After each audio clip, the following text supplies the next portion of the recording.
Hello. Hi, Ruby. My girl. My girl. She's so sweet. She's so sweet. She's just staying in here. Sit. Good girl. Hi, everyone. Hello, hello. It's me. It's me. I could so go for a Jamocha shake right now. Huh? What? Oh. Okay. We're going today. We're gonna go after my stream. Hello, everyone. Hi, guys. Hello, Flo. Hello, Clefable. Hello, Alan. Hello, Nappin. Hello, Beef Cheeks. Hello, Baby Tortuga. Amy, thank you so much for the 66-month resub. Hello, Flo. Hello, Pylite. Hello, Antonio. Chris, thank you so much for the 64-month resub. Thank you. Was that loud? Are my alerts too loud? I can lower them a little bit. Hello, Pylite. Orange Shy Guy. Hello, Kebra. Mr. Puff. Welcome back. Welcome back. Fizz Opera. Hello. Alan. Excuse me. Hello, Bree. Kai Mitch. Maddie. Hello, everybody. Hello, Jargon. Hello, Karakenta. How's it going, everybody? Good evening, everyone. Hi. Hope you're all doing amazing. I'm doing pretty good. Over the weekend, we went to the Pokemon World Championships. Hello, Kay. And it was a great time. We went just Sunday for the finals, which was enough for me. Definitely enough for me.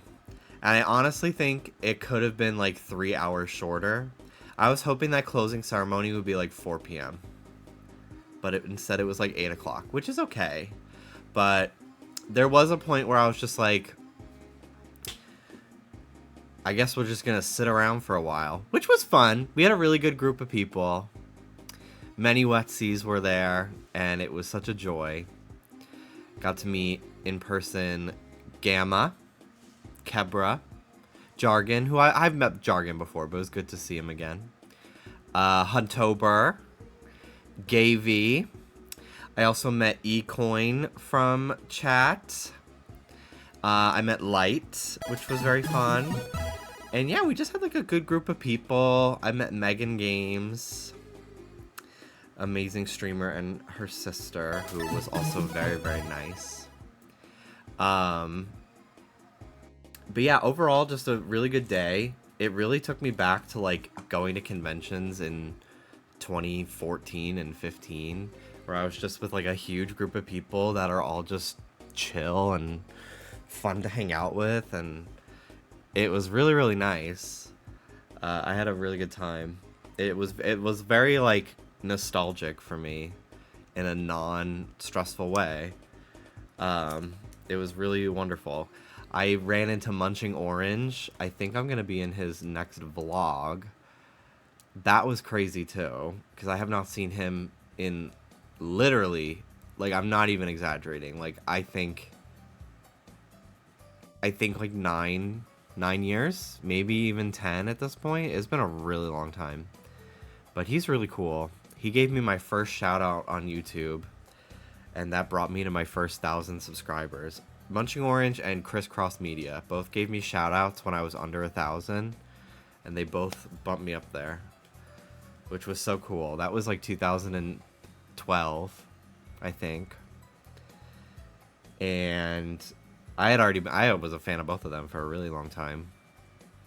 Munching Orange, I was like, oh my god, there was a ROM hack called Pokemon Region Adventures, Rijon. I watched the shit out of that playthrough because I had never like seen a Pokemon ROM hack before. That was like 2009. It's crazy. Time fucking flies, dude. But yeah, it was so cool. I did a cameo in his vlog. I don't know if that's up yet. Let me go look. Munching Orange. Probably not yet. Yeah, just talking about Mega Victory Bell. Which is great, by the way. I very much like it. I was there Sunday, spent so much in the store. Yeah, I didn't announce that I was gonna be there. Mostly because I didn't want to overwhelm Dallas. Because he's a lot more socially anxious than I am. And we got recognized just as much as each other, pretty much, which was really amazing. And in the moment, Dallas is fine anxiety-wise, but like the build-up to something, whether it be a party, going out to a bar, going to a drag show, going to an event, like he gets very overwhelmed. So I was just like, okay, well, the less people that know we're going, the less people are going to be like looking for us. And I'm not even just being like fans, like online friends. Like, I don't know. It's weird. I just didn't want to overwhelm him. So I didn't say I was going to be there too many times. But next year we will be going, and I'm going to make it very clear that we're going, because I had a lot of people come up to me. They were like, I had no idea you were here. This is amazing. And I'm like, yeah, I should have probably said more, but I just didn't want him to be like, oh my God, like, and everyone knows we're going, so they're going to want to meet us. Like, he gets very overwhelmed. And again, I'm not even like talking about like fans, which like I literally like, if it was safe, I would tell you all where I live. Like, I don't really give a fuck. Like, I love to meet people, and Dallas does too. But like, the idea of being perceived by anyone, or like having to like meet up with somebody that you know from the internet and like make a plan to do it, stresses him out. Like, both of us, but more so him, would rather just like happen organically. And it did many times. And it was always amazing. Like, we always had a great time. But yeah, I definitely didn't want to make him, because he already didn't even want to go. He didn't have a pass for the longest time. So that was part of the other reason why he didn't even say he was going, because he didn't even fucking have a pass for the longest time. And then because he missed the sign-ups, and I was so mad at him about it. I was like actually fucking annoyed, because I wanted to go to this thing together. He was going to be my ride, blah, blah, blah. And I sent him like the sign-up form, and then he just didn't do it, because he didn't think they were going to sell out, which is crazy to me. And they sold out so fast, and so he didn't have a pass for the longest time. And then like 2 or 3 weeks ago, they like randomly were like, we have a bunch of more passes, sign up for them. So we got a Sunday pass for Dallas, which was good. Oscar was there with his boyfriend Darian, and that was fun. I honestly didn't see him that much, because Hannah was with us. Hannah and Oscar both had reservations for Pokemon Center, which I missed, because they opened up reservations for the ZA demo and Pokemon Center while I had COVID. So I was sleeping all day, missing everything. And I'm especially pissed about the Pokemon Center thing. Well, not anymore, but I was pissed about the Pokemon Center thing because I had tried to sign up like twice before I tried to sign up twice, and it kept giving me an error message every time I tried to hit confirm, which was so annoying. I think it's because maybe I was putting in my email and phone number. I don't know. And then I guess like the website, even though it was clearly like open for business, randomly like 2 or 3 days later, I had a bunch of people texting me like, oh my God, Pokemon Center just opened up. And I'm like, and I missed it because I was asleep, because I was sick, by like 6 hours, so they were already full. So I didn't go myself, and honestly, I'm kind of glad I didn't, because Hannah left to go to Pokemon Center at 12:30. Her appointment was at 1, because you had to reserve a time slot. She left at 12:30 to get in line for the line. And Oscar left at 1, because his was 1:15. Oscar got back at 2:30. Hannah, who had been there since 12:30, at 2:30 texts me, finally in. So she was waiting in line for 2 hours practically and only just got inside. It sounded like a fucking disaster. And you couldn't go. You couldn't have a +1. You could only go for whoever had a reservation. So Hannah and Oscar were both in line by themselves for a majority of the fucking day. So I didn't really, I mean, I see Hannah like once a week, so it was okay. But anyway. But yeah, so anyway, Darian, Oscar's boyfriend, just hung out with us, and he doesn't know anything about Pokemon. He doesn't know anything. Like, he doesn't play Pokemon, so that was kind of crazy. That this poor little twonk, just falling around a bunch of Pokemon people by himself. We were twonk sitting, but it was fun. Darian's great, so we had a good time just hanging out and talking and stuff like that. But I felt bad. I was like, damn, he doesn't fucking know anything we're talking about, especially when we were talking about like actual like competitive Pokemon. Like, it was crazy. Like, he just learned who Poplio was because he was like, that's a cute plushie, can we buy it? Speaking of plushies, I bought a Sableye and I bought this Slowpoke keychain. I really love how he looks like a cat that got like picked up by like its mother or something. It's such a funny plush. So the keychain, the actual like chain is so long. I don't really like it. I think it's supposed to like go through a loop and then like hook back in down here, so it's like this. But I'm gonna probably take it off and replace it with a different key ring because it's just too much. And plus, I don't really like gold. I don't have anything gold, so I typically get silver stuff. But yeah, the Sableye is really great. I really like him. There were a bunch of plushies. They had a bunch of sitting cuties that were honestly only like $5 more than Pokemon Center price, which was pretty great because then it's like, well, then the $5 shipping, it kind of was fine. So I almost bought like one or two, but I was like, I don't need them. I don't need them. And I almost got a Torchic sitting cutie, but I didn't. And then I went on eBay and I found a Torchic plushie that I used to have when I was a kid. It was like a Hasbro one from 2004, Pokemon Advance. It was $5. And it's about the same size, but has like more nostalgic meaning to me. So I just bought that instead. And it was like $4 shipping. So it was overall half the price of the sitting cutie. So that was good with me. But yeah. Hello, Starving Magnet. Hi, Jimmy. Found you again, but watching your old videos lately. Thank you. I was wondering if you're still in contact with Tamashi. Not regularly, but I have a lot of love for her. Honestly, it's because she's on Blue Sky, and I'm on Twitter. I'm still on Twitter, unfortunately. So I just don't talk to her really as much anymore. But she's great. She's a great person. I wonder if she's going to go to Worlds next year. I don't know where she's living now. But yeah, I wonder. You need airlifting out of that place? I already forget what we were talking about. I wish Blue Sky wasn't so uninteresting. Yeah, I'm like sorry, but like nobody on Blue Sky is funny. As horrible as Twitter is, that's where the funny people are. That's where the fucking like that's where the shit posts happen, unfortunately. Blue Sky, like it's just not working. It's just not doing it for me. I don't care. I like stopped posting on it like a year ago.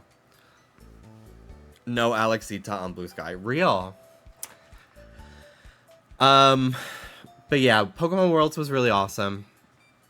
Gavy, thank you so much for the 23 months. Gavy was there. That was crazy to me. I was talking to Gavy in person, and I was like, oh, this person's really nice. Like, they like my streams, and they know Dallas, and they're really nice. And I was just like, we had like a little group forming. I was like, yeah, come on. I honestly was like, because you were talking to Dallas first. I was like, oh, this must be like one of Dallas's mutuals. So I was just like, yeah, come on. Like, you can come with us. We're going to walk around and we'll just walk and talk and stuff. Because Gamma had shown up at that point. Kebra had shown up at that point. Huntober had shown up at that point. We were waiting for Jargon to finish his little side competition. And then, like, maybe, like, 5 hours into hanging out, Gavy goes, "Oh, I'm Gavy from chat, by the way." And I'm like, why didn't you lead with that? Like, I was like, holy shit, yeah, of course I know your name. Same with when eCoin came up to me. They were like, "I love your streams so much." And anytime somebody came up and was like, "I love your streams," I was like, "Well, what's your name in chat?" And then they would tell me their name in chat and I would gag. Because I was like, of course I fucking know that name. There were some people that were like, "I lurk. I only lurk." So I didn't recognize the names, but they were still very nice. And it was just very cool. Like, it's been a really long time since I've had, like, interactions like that in, like, such a large quantity. And it really recharged me. Plus, hearing from countless people that ZA is, like, so good. Like, I was already very, very excited for ZA. But now that people have been playing the demos and stuff, and, like, it just looks so fucking good, and Champions looks really fun. I'm, like, I feel like my Pokemon spirit is coming back to, like, Sun and Moon days. It honestly kind of feels like it's Kalos. Maybe that's the Kalos magic. It honestly feels like the lead up to Pokemon X and Y in 2013. Like, it literally is so... I feel, like, so re-energized to, like, be a Pokemon fan and, like, maybe even, like, make Pokemon videos. Gen 10 next year, like, I might hop on, like, the Gen 10 release cycle and do, like, videos every few months giving my thoughts on everything. I don't know. I just feel, like, so inspired to create and talk about Pokemon and give my opinion. I'll probably do a video. I already have the title in mind. Pokemon ZA healed my inner child. Playing ZA is doing inner child work or some shit like that. Gen 10, what insider information do you know? Well, like, next year's the 30th anniversary. Switch 2 is out. I can't... it's been a few years now since Scarlet Violet. I can't imagine that Gen 10 is not next year.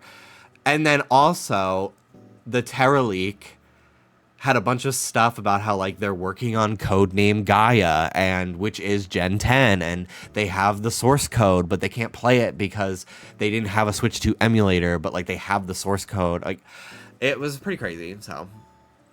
And 100 Years of Disney! Is it really? No. That was, like, a few years ago, I think. Maybe it is. Disney's always doing some fucking anniversary.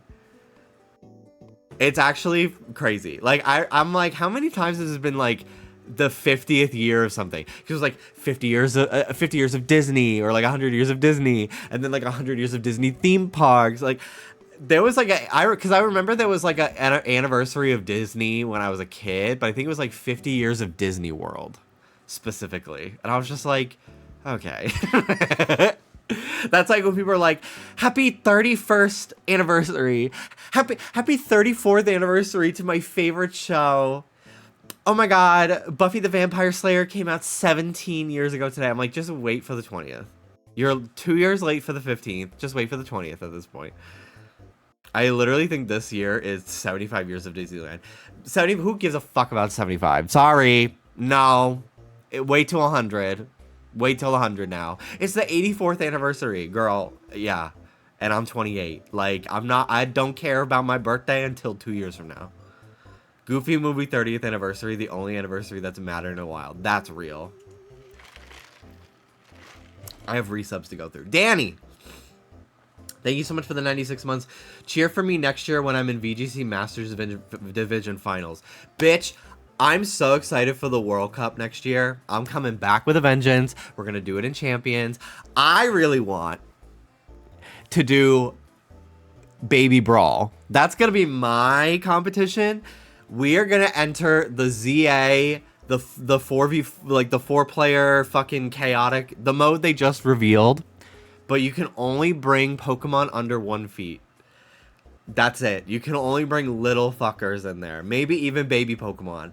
And you gotta just run around the map fighting each other as babies. Like, literally, we gotta do Baby Brawl It's not, you don't need to know anything about team building. You just got to bring little fuckers in there and run around the circle and fight. Like, I'm so excited for that game mode that they announced. It's actually crazy.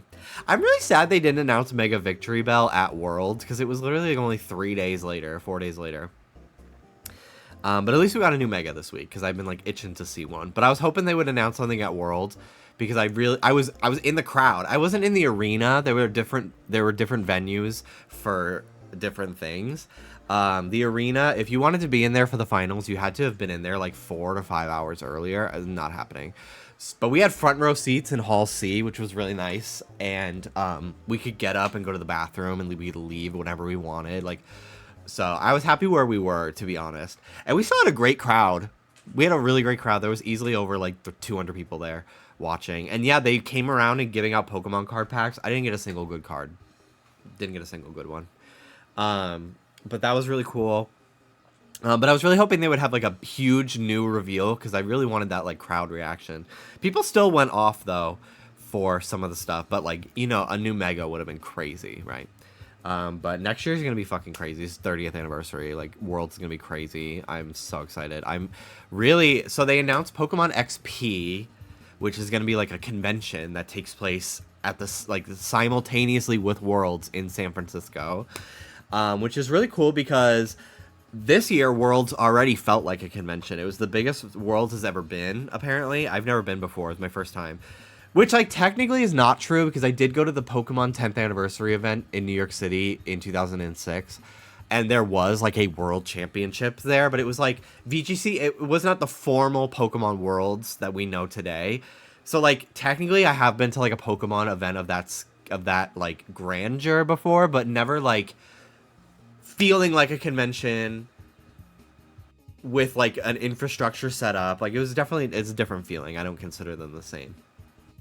But yeah, I never had a chance to go to Worlds before. The closest it's ever been has been Boston when I was a lot younger. But yeah, it was cool to have something so local. It was like 40 minutes away. Next year, we're definitely going to San Francisco. Because it already felt enough like a convention this year. So the fact that, like, next year it's actually going to be, like, I'm so curious. Like, I wonder if they're going to do panels and stuff.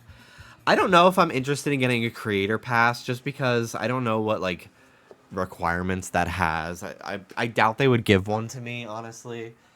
Even if I do decide to, like, make YouTube videos next year for the Gen 10, like, news cycle and stuff. Come on in. I don't know. I just feel like they wouldn't give me one. Maybe I've been a little too critical of the brand over the years online or something, or maybe, I don't know. I was originally going to say maybe it's because I'm gay, which, like, sounds bad, but that's just like a preconceived fear that I have in general. Like, most brands, they don't really like to work with gay men, especially in, like, the gaming space. They barely, like, I'm not even speaking about Pokemon at this point, like, they just in general, they, like, just barely let lesbians slide. But I was really, I think one thing that also made me really happy the entire weekend was my friend Nora in the future. She's amazing. She's a trans trailblazer, content creator, community organizer. She's really become, like, the it girl in the Pokemon space, all by her own hard work and perseverance. She's just amazing. She's, like, such an important part of this Pokemon community. And initially, she was denied a press badge or a content creator pass. And people weren't really sure why, and I'm not going to assume anything of the Pokemon company. Could very much just, like, have been, like, related to viewership. I don't really know. But it was really disappointing that she was originally denied one. When she applied, but I think people made enough of like a stink online that was like, hey, this person is literally. It could also be Nora does play and, like, mod, like, she does mod Pokemon games and stuff, and that is something that Pokemon does not fuck with, as well. Like, they're like, even like, no matter who you are, as a creator. If you start doing like randomizers or like modded Pokemon games and stuff, they don't really like to work with creators that do that, because they don't want to encourage people like, you know, downloading ROMs of their games and stuff like that. So that could have been it too, but just really put a poor taste in my mouth. I was like, of course it's the fucking queer creator that gets denied a pass, who, no shade, because I have a lot of fucking respect for a lot of the people that got passes. Nora's got 3 times the fucking audience that they do, and like, it's not about their talent or whatever. Like, Nora's got a bigger digital footprint than some of the people that did get passes, even in the Pokemon space, because like, there were a lot of people that I follow, oomfies of mine in the Pokemon space, that are getting a third of the viewership that Nora gets and have a tenth of the fucking clout, and they're getting passes. So I was a little bit sus of that. But I was really pleasantly surprised that they course corrected and they changed their mind, and they ended up they did give her a pass, which was really cool to me. So that kind of made it right to me, that they were like, I'm not trying to assume. I'm not going to assume the worst. I'm not going to assume it's because she's a trans woman. Which like kind of was what people were kind of thinking, because she's so outspoken and her profile picture always has the trans flag and stuff.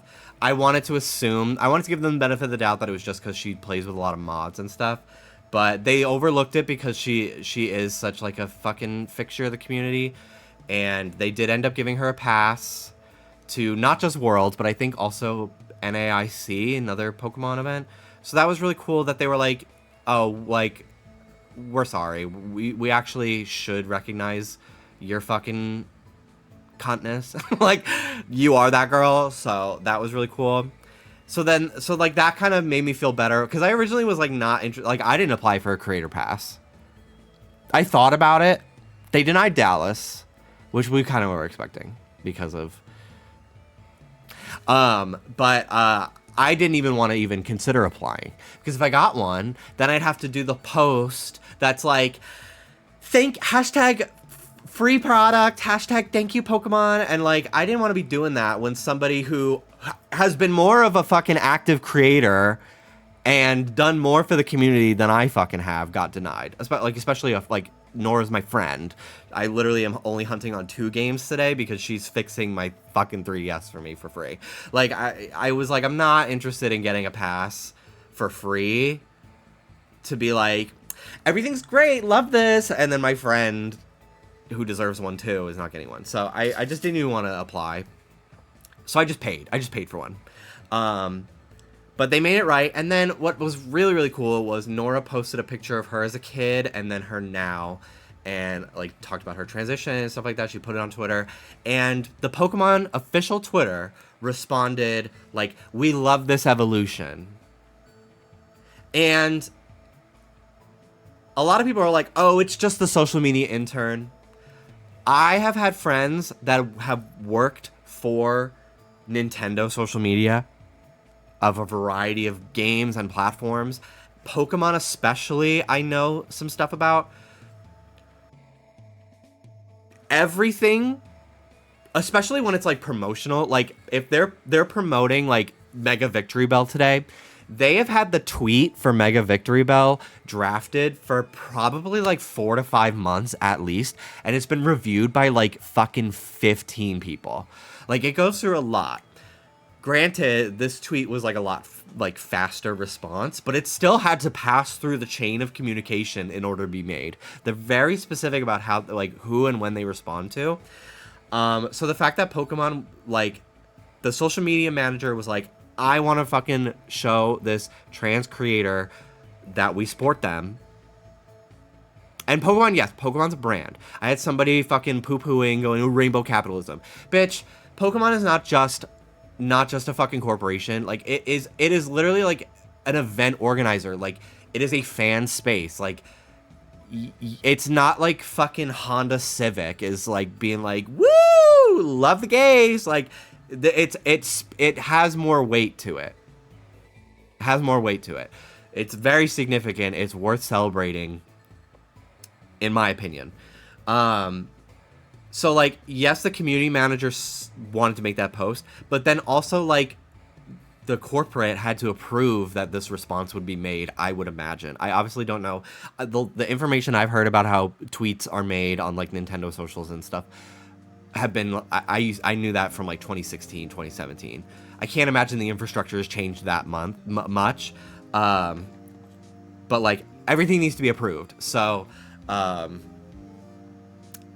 it's cool that, like, multiple people were like, yeah, make this tweet, make this statement. Especially with, like, the current climate. It was very cool to see, especially right before this big event, that they want their queer audience to know that they respect them, their trans audience to know that they respect them, and acknowledge their transition and love of this franchise. It was very cool. So that really, like, that, seeing that literally, like, that really...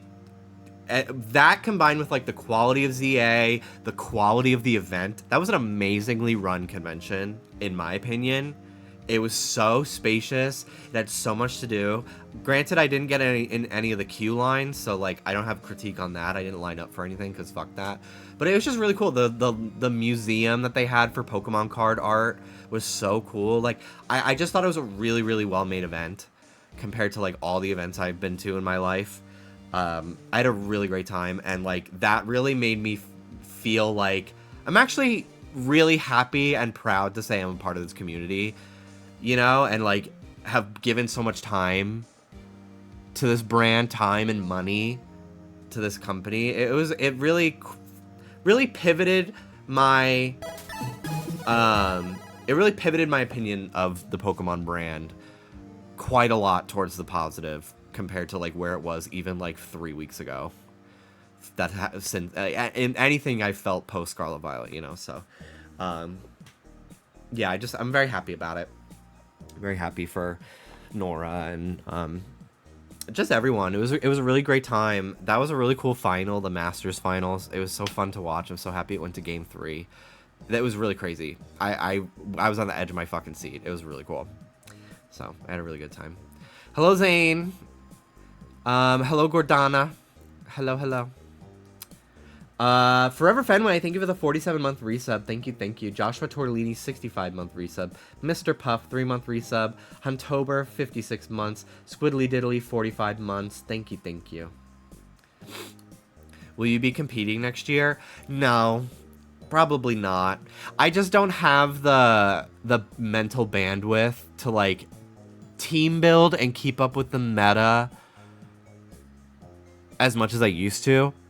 I'll definitely be more inclined to try champions in my free time and, like, stream competitive, because I do know I am a little bit more familiar with the Mega Evolution meta than I am Terra and, like, Gen 9 in general. Like, I just know what a lot of the Mega Pokemon can do and stuff. Dynamax as well. When there's a Dynamax format, like, I'll be tagging back in. Z moves I probably won't fuck with too much. But I just don't have the time anymore to keep up with Pokemon competitive and how, like, the meta changes. I was talking to Dallas about this. So much of Pokemon is like decided in team preview when you're, like, picking the 4 of your 6 Pokemon to go into battle. I literally, like, I just struggle so much with, like, thinking, like, 4 steps ahead and shit like that. Like, I really struggle with that. So I kind of am like, I have my strategy that my team is built around, and if it works, it works. Like, I can get that far as, like, okay, like, Dynamax format. I have my Dynamax Dragozolt. And, you know, something on the side, and, like, they have synergy there. My Comfrey weakness policy Rhyperior combo. Like, I could do shit like that. But yeah, I really struggle with like, looking at the other team's Pokemon and, like, seeing, like, oh, they're doing this strat. Oh, like, this is clearly Lilycole. Like, you know what I mean? Like, I really struggle with that, especially when fucking Urshifu's there, because you can't tell which one's which. And I'm just like, bitch, I don't know. I'm just not happy to see you in general. I don't know what you're gonna look like today, what hairstyle, but I'm not happy about it. But I'll definitely be like playing Champions a lot in my free time and on stream and stuff. But I think the days of me, maybe I would consider maybe like going to like local events and stuff sometimes. But even then, like I work Sunday through Thursday. Like I even have to work tonight, you know. So I don't really have the time as much anymore to do stuff like that. And then also stream. Like I'd rather just like be home and stream or like go out to dinner with a friend or something. What are you drinking in that cup? It looks so good. It's honestly not that good today. It's a little Dunkin' dishwater. It's just a coffee. Just iced coffee. But yeah, it's a little Dunkin' dishwater today. We went a little earlier than we normally go, so a different crew made my coffee today, and it's not as good. There's online locals held in the SoCal Discord. That's too much for me. I appreciate the knowledge. I'm not doing that. No. I'm not joining the Discord. Fuck that. No, I barely even fucking check the ones I'm in with my friends anymore. I'm just like not online. I check. Like I'll see if somebody's on call and I'll hop on, but like I don't know. I'm so busy nowadays that like I just text people directly if I want to talk to them. They did add more Sabrina drinks. I haven't tried them yet. Because honestly, they're a little expensive for me, especially to like if I end up not liking it. Like I'm not really interested in a refresher with fucking cold foam. I think that kind of seems a little gross. It's like an acid and like a creamer. I don't know. Plus the refreshers, even from like Starbucks and shit, they give me such bad acid reflux nowadays. I'm like, it's not worth it. It's not fucking worth it for me to get heartburn from this. Real quick, I need to go take a Claritin, so I'll be right back. Hi, Ruby. Hi. And then we'll get to shiny hunting.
Hello. All right, let's get to shiny hunting. Bitch. I totally forgot I wanted to do this. So I didn't get to go to the Pokemon Center because I didn't get a reservation, but Hannah did. And changing screens muted me, really? No. I'm here. Oh, you're not now. Okay. Oh, I must have not put my microphone on this. Hold on. Thank you for letting me know. Can you hear me now on here? Cool. Thank you. So, Hannah had a pass to Pokemon Center, and Oscar had just gotten back. Hannah just went inside, and Oscar was like, so there was a bunch of merchandise that was like lottery system only. Like you enter a raffle to get a chance to buy, to buy something, which is crazy. But I guess a lot of people were not actually buying or going to the Pokemon Center to get the thing that they have the chance to buy. So they had a bunch of stuff that was lottery only, just available for people to purchase because it was the last day, and they're like, well, nobody fucking bought these, even though they registered to buy them. So we're just gonna sell them to whoever wants them. So this shiny Gyarados statue, which we bought the blue one from Target a few months ago. It was like $40. And they made this shiny version of this Gyarados. It looks like there's like a Velcro patch here. Wow. Okay. Anyway, so I asked Hannah, I was like, if you see this, can you get it? And I'll just Venmo you for it, because I guess it's available. So she fucking got it. And again, we have the blue one in our living room.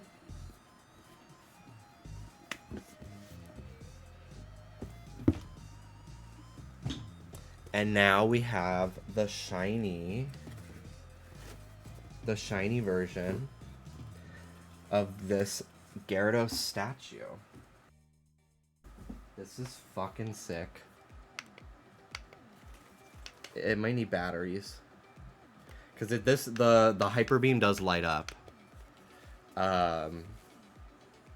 This is fucking awesome. I think it's a male based on the whiskers. I actually think female Gyarados looks better because I like the white whiskers. It adds a little dimension.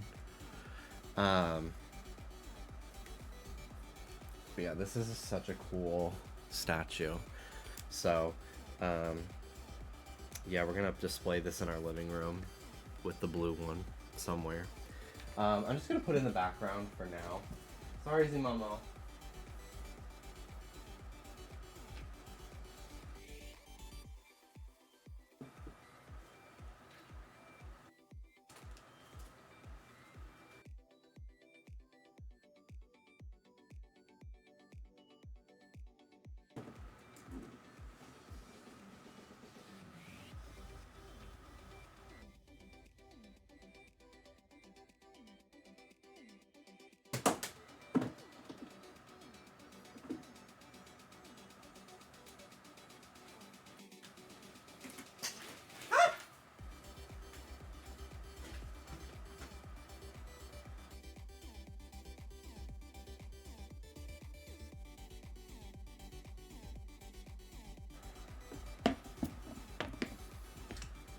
This is crazy.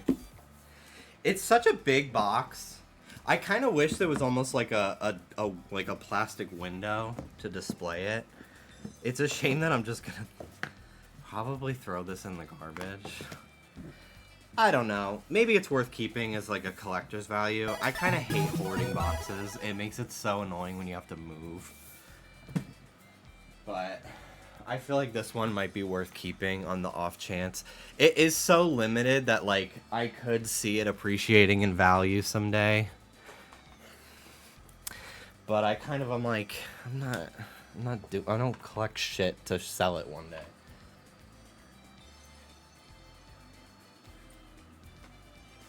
Sorry, Zimomo.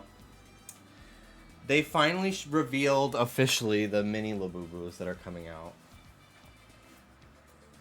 They're a little Chopperella Dupree, but I probably will still try to buy a few. I would like J for me and D for Dow. Keeping my Switch 2 box. I did keep mine because it is small, but I'm probably just going to throw it away. I have my original Switch 1 box. Did Gaga play Live With a Smile? Die With a Smile? Die With a Smile? Yes. My dad wanted it. Yeah. He said, what a wonderful song. Yeah. Did she play that? I wanted it. Yeah, she did. Kids. Hi, guys. You guys want to see Soda? I opened Gyarados. It's over there. I can't see it. It's the same size as the one we have. Yeah. Buddy! That's what I told everybody. Buddy! His tail's going. His little tail. Buddy! Ruby! Ruby! Come here, baby. Come here. Come on, you got it. Yes, come here. Yes, yes. He wants to chase her. See you later. Bye-bye. Bye, guys. Bye-bye. Go. Later. You want to keep them in there? Yeah, he can stay. You munching, soda boy? I keep my console boxes in case I move. I can secure them, but when I move, I just throw my Switch in my backpack. Yeah, I think the only game system boxes I kept. I think my dad actually kept our box for the Wii. But yeah, I have the Wii U back home in New York. Although I can't imagine it's still there. Switch 1, Switch 2, 3DS, one of them I think. It's not worth it. It's really not. Like, it is cool when I see people online that are like, I have the original box that my SNES came in. I have the original box my N64 came in. My GameCube. Like, I do think that is cool when other people have that.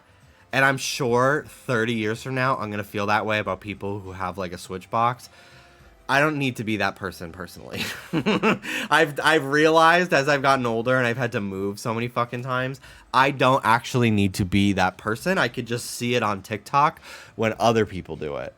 So, yeah, I've kind of been not doing that as much. Okay, my fucking 3DS is fucking desynced, which is so annoying. So let me just turn this one off and on again. This one's still working though. So yeah, I'm just back to hunting Esper because I honestly, well, first of all, I asked everybody, what should I hunt? Crickets, honey. Nobody fucking said anything until I guilt tripped you all into responding to me. But I had already decided at that point I'm just gonna do Esper again because I couldn't think of anything that I wanted anyway to hunt. To be honest. So Esper was fine for me to try to get again. You had chopness thrust upon you. Truly. I saw a custom Labubu 3DS menu for modded 3DSs. I have thought about fucking around with custom stuff, but custom menus and stuff, but I'm just too lazy to figure out how to do it. Hi, soda boy. Come here, bud. I'm not getting up to get you. So if you'd like to be held, you gotta come over. Can we watch the Victory Bell reveal? Yes, we can.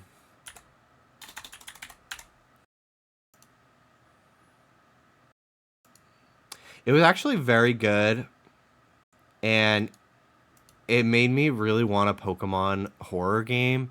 And Pokemon could absolutely do a horror game without any blood whatsoever. They really could. Like, they could just make it, like, visually trippy and, like, jump scares and shit. It would be really cool.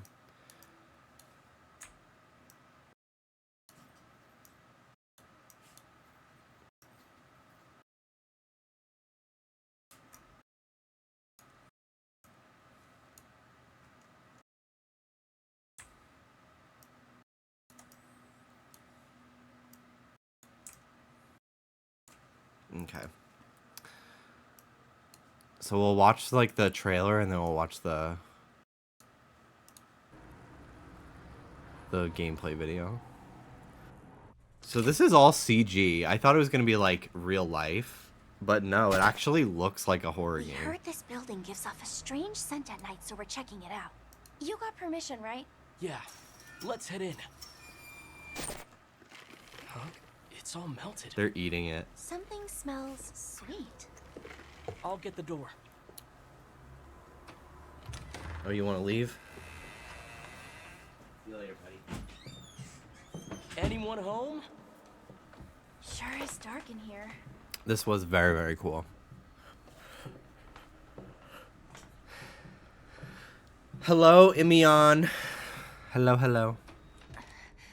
It's locked.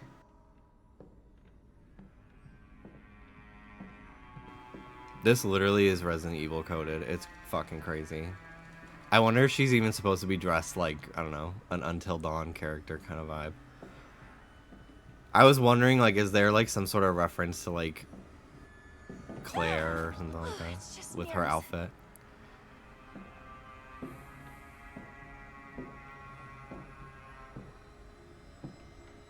It's so cool. Sableye! I didn't even see it on we watched this on a TV Looks this like morning. a dead end.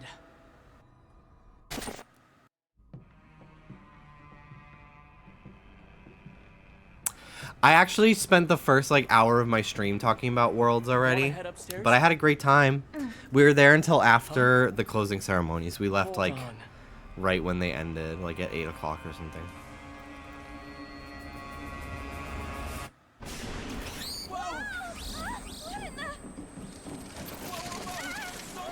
Who's holding the camera now?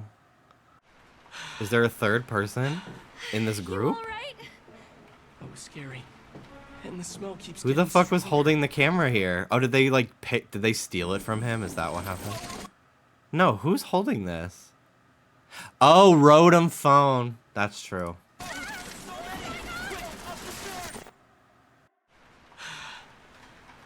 I guess that's You true, yeah. alright? But it looks like That was it's first scary. person here. And the smell keeps getting stronger. I'm starting to feel dizzy. The lights are on in that room. Whoa! Hold on! Ugh! That is this is so crazy. It like literally, it really feels like a fucking horror game. Whoa! Hold on!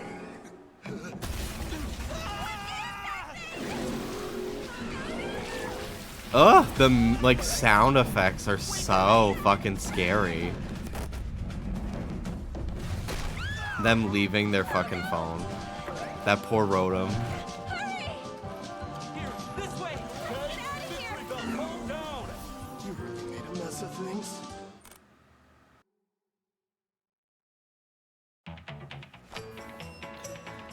Well, everything's fine actually.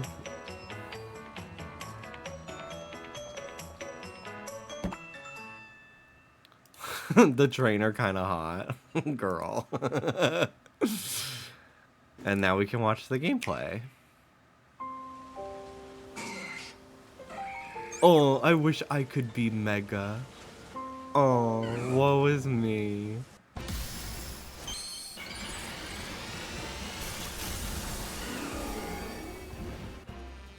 This is so cool. I really like it. What do we think? I want to do a poll. Because people have been very divided.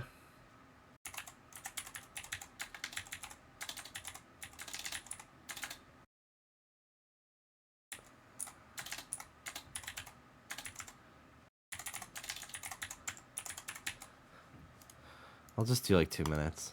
People have been very, very divided on it. I personally love it. I love the Mega Dragonite too. Dallas tweeted today, Mega Evolution Discourse, Pokemon is so back. I love it. I think it like really fits with like what Megas are, which are like really weird and like doesn't seem like remotely useful in day-to-day life in terms of like how they look. Like this doesn't look like it would be something it lives all the time like, but it does seem like it's good for battle, you know. Like, I really like it. I think it's weird looking, and it's I kind of also like that it's polarizing because it's just fun to have something that like people can discuss and debate. I don't know. I kind of like it for that reason too.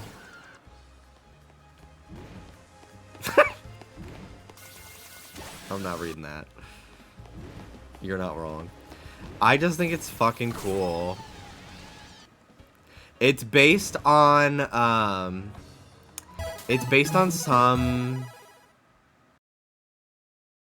some flower that like dissolves frogs, and it has like acid that like dissolves frogs or some shit like that. Dallas was telling me. It's crazy. I really like it personally. Shout out to the one person that voted hate. I appreciate you being bold enough to speak your mind. I really like it. I think it's funny. I like it's a fucking really it's memey, but it's also like a good design to me. It's very memorable. I like it a lot because there are a lot of megas that I'm like, I don't give a fuck about this. Like Mega Steelix, whoever thinks about her? Truly, who thinks about Mega Steelix? Probably just like Josh or something. Like it literally, it. I love it. I love it. It's so funny. Broken Abyss, thank you so much for the 65 months. Mega Aggron Vomit. Yeah, like, it's not an over-designed, overly spiky, like, it has a unique silhouette. It's easily identifiable. I personally think it's great character design. I honestly think that, like, if it wasn't Victory Bell, I think people would unanimously love it. But some people just love to hate everything. Like, I feel like people have this misconception about Mega Evolutions that they all have to be, like, maybe it's because the first batch that we ever got were, like, super badass, like, Blaziken and Lucario gets a cape and scars on its face, like, Absol gets these wings, like, not every Mega Evolution has to be, like, this fucking, like, hyper badass, like, it's extreme. Like, look at Mega Slowbro. That was also pretty divisive back in the day. I love when there's just, like, a stupid looking thing. I really do. I've really grown to appreciate a dumb ass fucker. I really like it. It's cool. And, like, it's got such, like, unique animation, too. Like, there's just so much personality in this Pokemon, to me.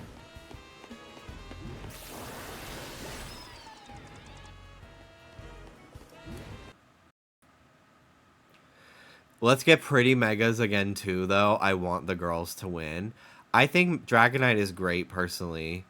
But, like, according to leaks, I'm not going to say what Pokemon are getting Megas to not spoil anybody, but, like, there's going to be, like, 20 new ones. Like, you're going to get your cunty ones. Fear not. Like, calm the fuck down, everyone.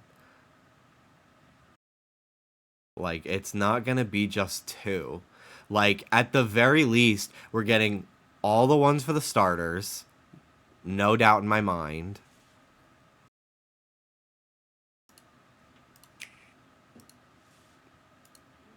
All the old Megas are probably going to come back. And then, like, I don't know.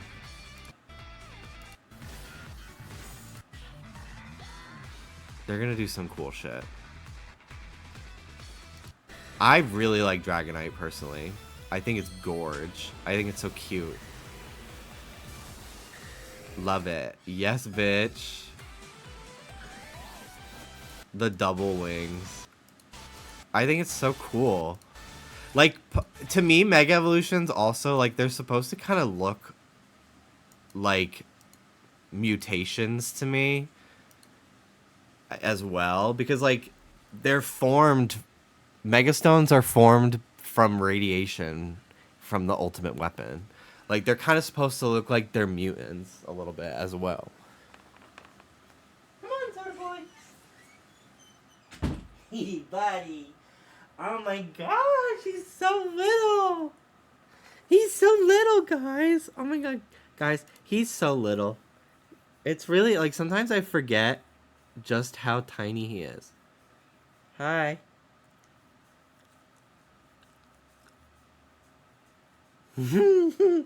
He's so cute.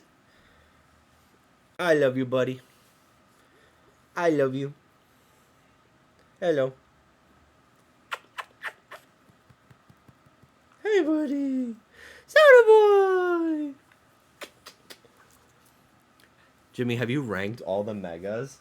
No. I honestly think it would be fun to make a YouTube video out of that when all the new ones are out, so I'm going to wait.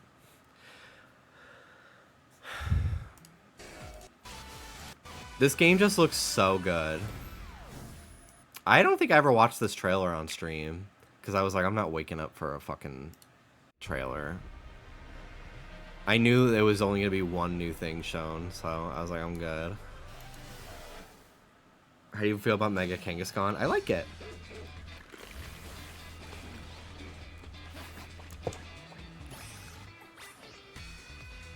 I really am hoping that there's gonna be some regional variants too. Like, I feel like the priority is just gonna be Megas, which now that I used to be annoyed about because I was just like, well, the forms are just gonna be gone forever in the next game. But I don't feel that way anymore because of Pokemon Champions. Like, Megas are gonna potentially be involved in the meta for the foreseeable future now, which is cool. So I don't really feel that way anymore. I'm back on Team Mega Evolution.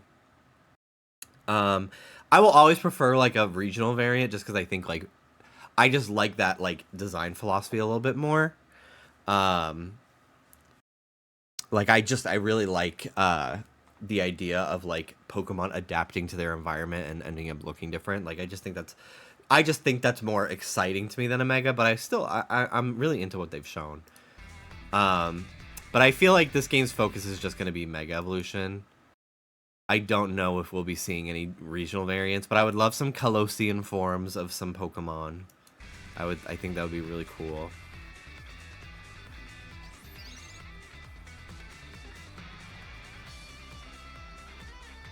Oh yeah, I'm very honored to be in the presence of so many locals.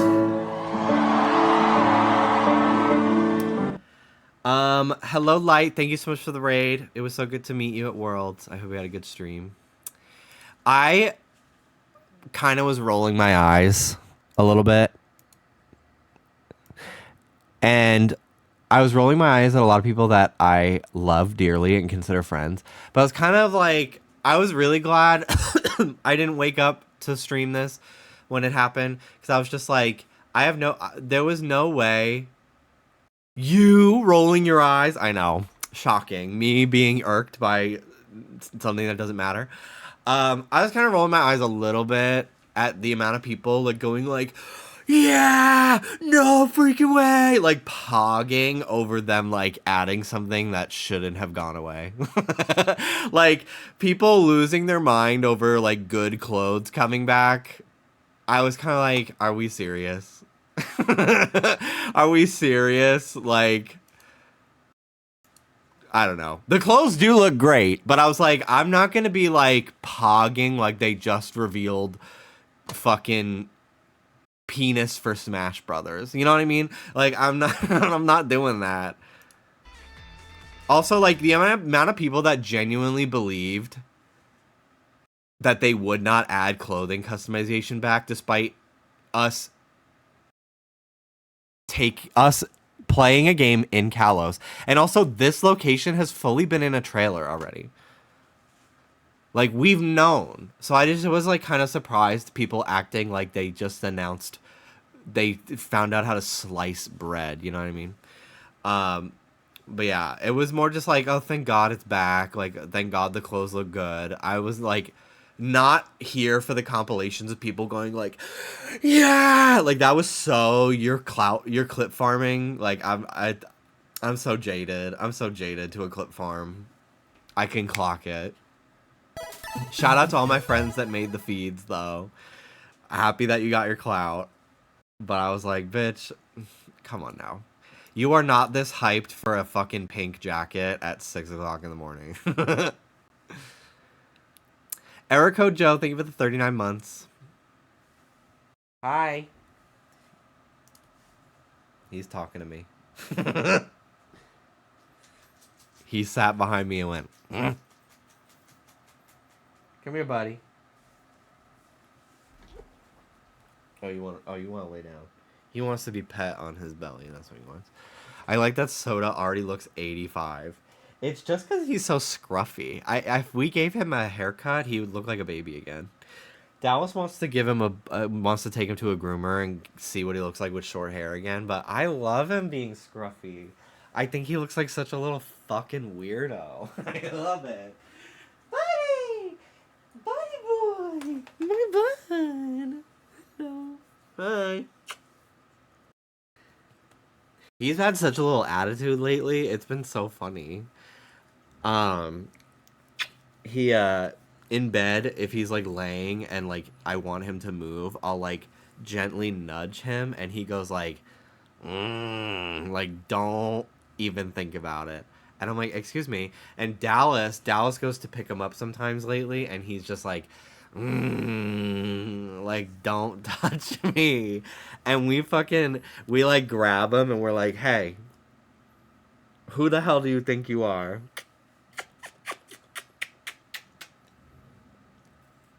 Hi, buddy. I love you too. I love you. He's so cute. These are great outfits, though.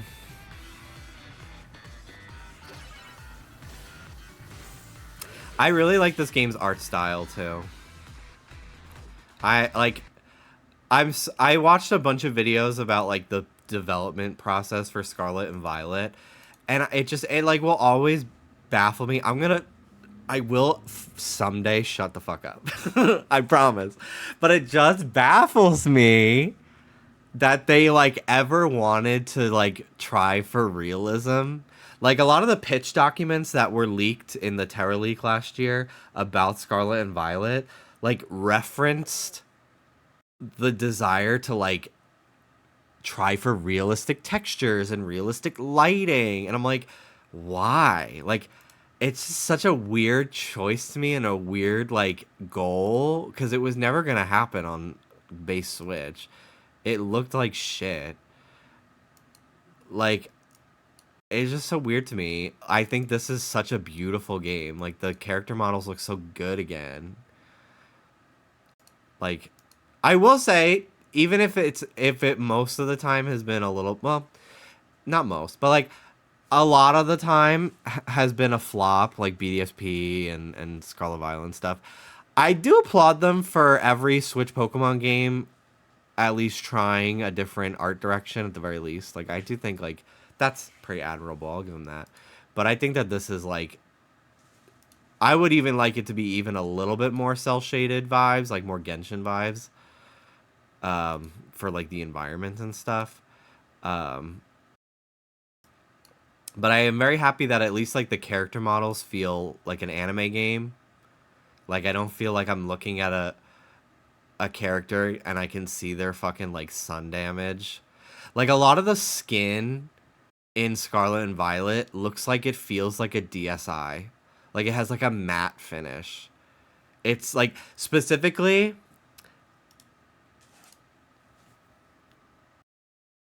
let me look up Pokemon Teal Mask. Try to find a Let's Player. I was gonna do not recommend channel. I was gonna try to find a Let's Play. Hold on.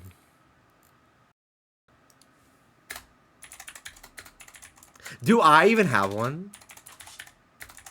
I probably have one. Yeah, here we go. I look so gay.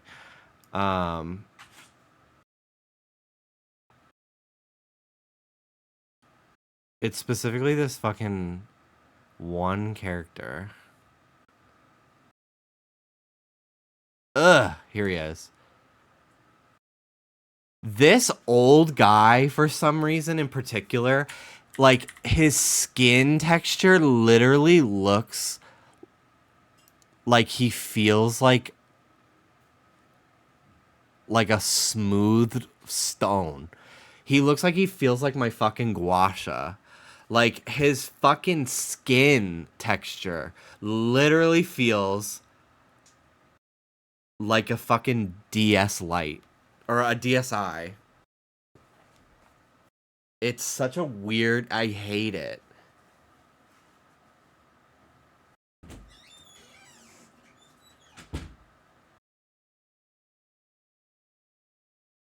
Yeah, and like, it's so weird. Like, the hair, like, you can really see, like, on certain haircuts, like, the individual strands of hair.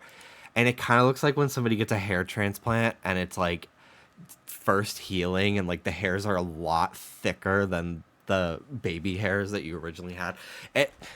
I'm such a bitch. I'm such a fucking annoying, nitpicky, complaining fucking bitch, actually. But, like, I'm saying it now because, like, these character designs, like, this looks fucking cool. Like, we're back to good hair again. Like, this is amazing. It looks like a fucking cartoon game again. Because that's what it fucking is. Like, I don't need to see, like, anime eyes, but then, like, the sebaceous filaments. Like, I'm only clocking features that I have on my own body, on other people. You should not feel bad about your sebaceous filaments, but I'm only gonna make fun of things I also have. But, like, it's just so jarring and weird. Like, it just doesn't work. It just does not work. And everything's so washed out. Like, every Pokemon is so much more saturated in this. It's really amazing. This looks fucking awesome. And, like, I've been told, like, the lighting effects, especially on the Switch 2 version, from friends that played the demo, like, it feels like Kingdom Hearts.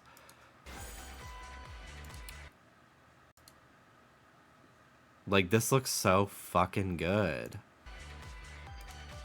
Like, I actually, like, genuinely look at a screenshot. I'm like, this would make a great desktop wallpaper. This diva. Like, you could tell, like, they really refined the art style here. Like, it doesn't have, like, early game 3D Pokemon where their face is a texture. Like, they have the things that they wanted to accomplish in Scarlet Violet, where, like, their mouth is, like, a modeled part of their body. But the textures, like, it just feels like a fucking game. Like, it doesn't feel like it's trying to look real. Like, it just looks so good. And, like, you can see here, like, they managed to, it's kind of hard to see because it's so small. I wish I could zoom in. But you can kind of see that Dragonite still has, like, scales. Like, they didn't completely get rid of that, like, realistic texture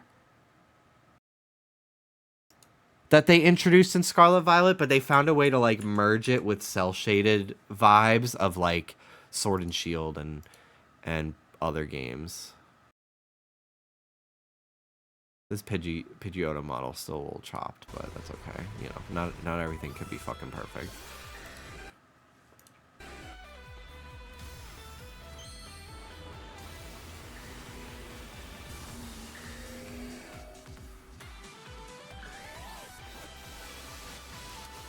Are You Gay moved to the screen? How did that get down there?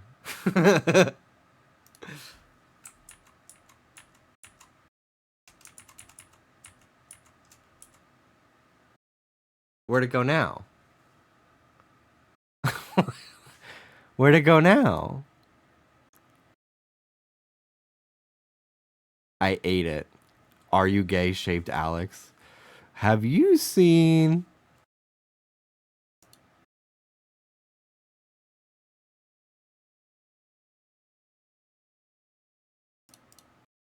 Okay, gone forever, I guess.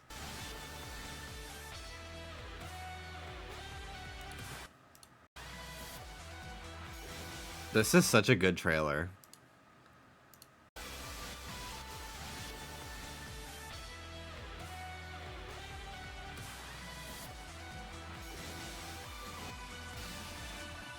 I hope this song is in the game somewhere.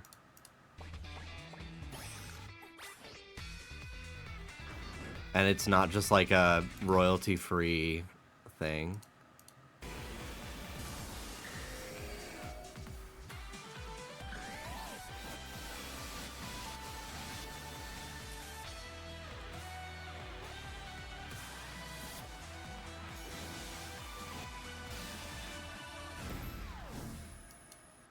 So good.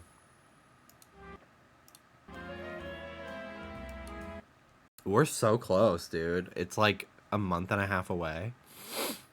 2 months? About 2 months still. All of September and then Whatever. If you were Mega, what would you change about your design? I would be very top heavy, like a Mega Swampert. And I would have an underbite, like a crazy, like the Crudes level. Yeah, tiny little legs. Very Spinel when Yellow Diamond alters her form in future for that one scene. I think that'd be funny as fuck. Would you be X or Y shaped? I'll fucking ban you. And I'll kick you in the fucking butt. I hate that shit. So annoying. So annoying. I'm gonna kick your butt.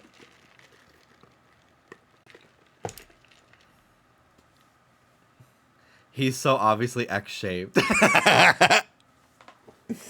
God. Oh my god. That shit. So obviously interaction bait. It like actually drives me fucking crazy. I forgot about that from last year. Oh, get a Ralt holding a Gardevoir, right? I probably will never redeem that.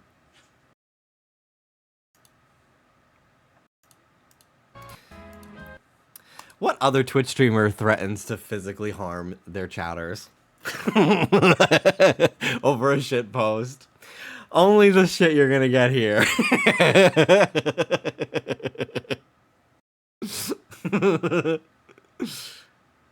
The way it wasn't Interaction Farm, though, they're just like that. Clock it. Clock it, though.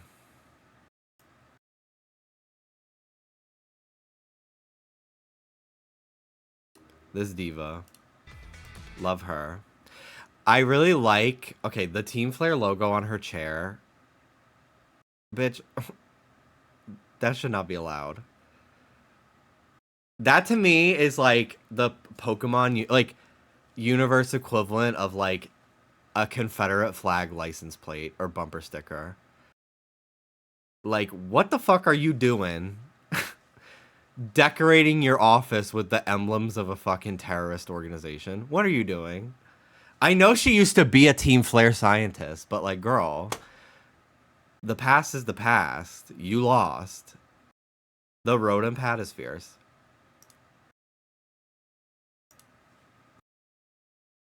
It's blue now, it's fine, true. Wait, is this game set in the future?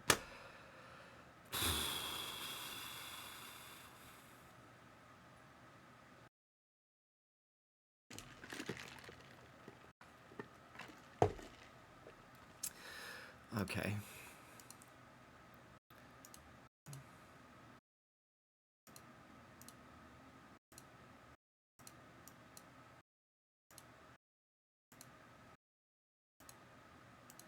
Also, these chairs, never buy one of these fucking gamer fucking racer chairs. They're horrible. I've had one. They're horrible. They're so fucking bad. They're terrible for you. Never buy one. They're overpriced. Get one like mine. It's like, there's some like fancy brand that... This is from Staples. This was a Staples dupe that I bought like the floor model and it has broken. So maybe don't buy this exact one. But this is like a dupe of like an existing high-end brand that I got at Staples for like $100. But get one that is like shaped like this. They're a lot better for your back.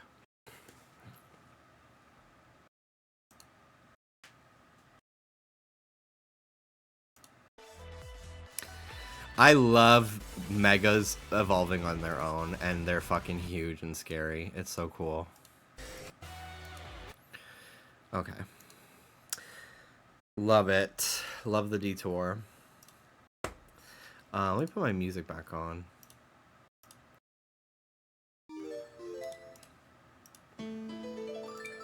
I went to Pop Mart today.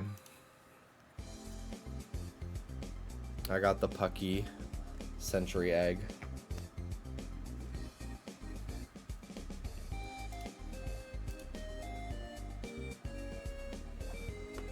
This Demu shade. David, we have a D move for you. I bought one of the Jurassic Park ones today, and we got a dupe, so you can have it.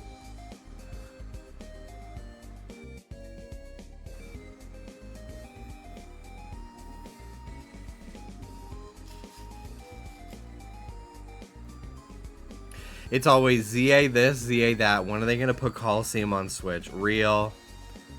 I want it. I want it so bad. I've been thinking about playing her. I've been playing a Pokemon Platinum mod that adds following Pokemon.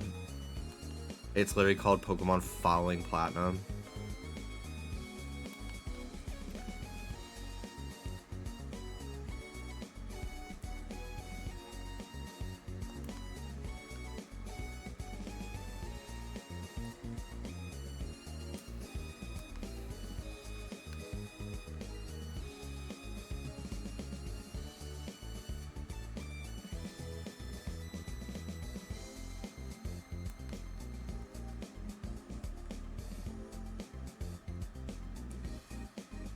I'm trying to do my fucking controller mod. Now it's not working on either 3DS. So I'm just gonna fucking control them. I'm only controlling 2 today.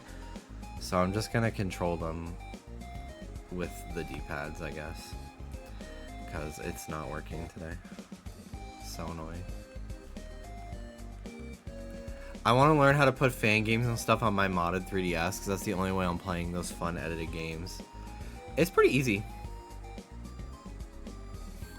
Why is it the way you talk about things is like it's a fucking... if only they would be worthy enough to be played by you. Why you gotta say it like that? Who the fuck are you to be talking like that? That's so fucking rude. That's the only way I'm playing those.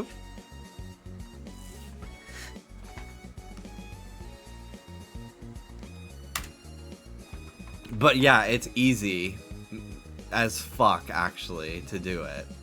You literally just patch the ROM and then put the ROM the normal way. I dumped them on... I have an R4 that I dumped them all on because it's easier. And then I can play it on a DS Lite. I've been playing on my Brat DS Lite instead. He literally won't watch stuff that I have to screen share because he has to be the source so he can't lose video quality. I have to like not think very hard about how Michael operates on his day-to-day life because it actually like is so going through like 15 different hoops to execute a simple task, and I can't deal with that, so.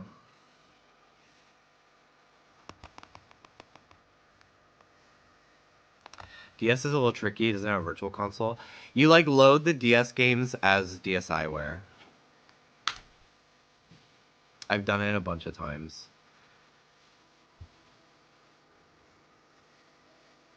It's kind of fun to have them on your home screen like that. Jinkatens! Me when I'm the Spanish translation of It's Per. Remember when it Switch 2 was having issues out of the box?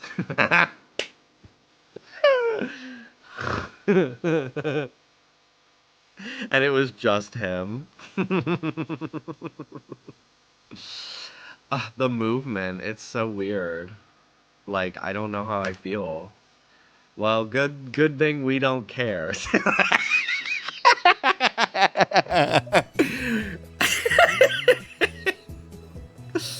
Good thing that doesn't affect me at all. You holding on to 4-year-old tweets need to explode you. I was thinking about Splatoon today because I forgot. I was like, oh yeah, we're getting a new They announced a new Splatoon game for Switch 2. How fun.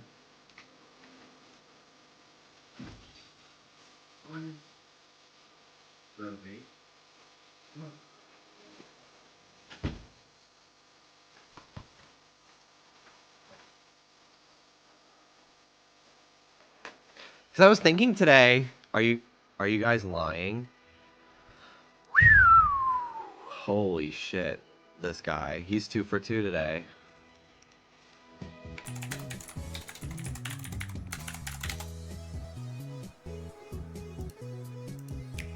They didn't show much. It's a 5-minute long video.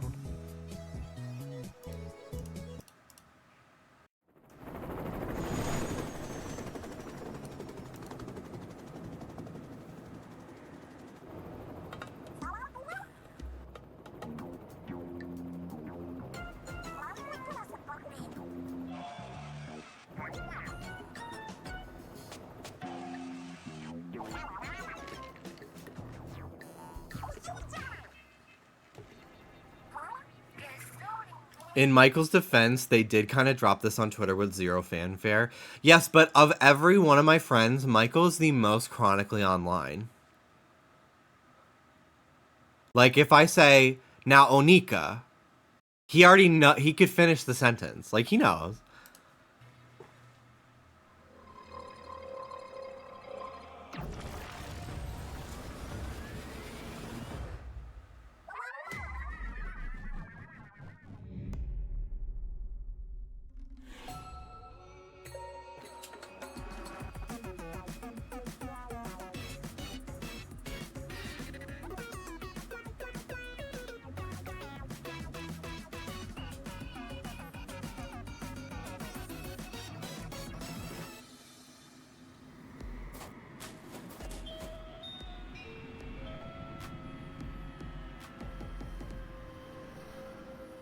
I'm not watching the whole thing.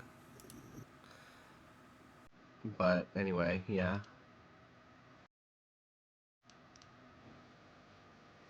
Mario Sunshine is everywhere for those with the shine sprites to see, though.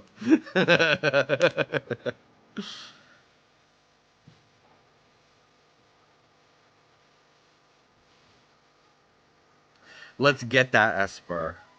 Danny, that video of you fucking screaming some stupid Power Ranger shit is so funny to me. That is the funniest thing you've ever done in your whole life. Truly. I love that video. Jimmy, when are we going to do a Mario Sunshine race where you do 80%, I do 100%, still win?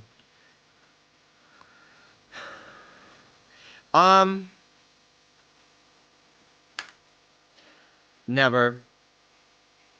Lol. Never. I've actually really realized that I love the idea of Mario Sunshine and not the game.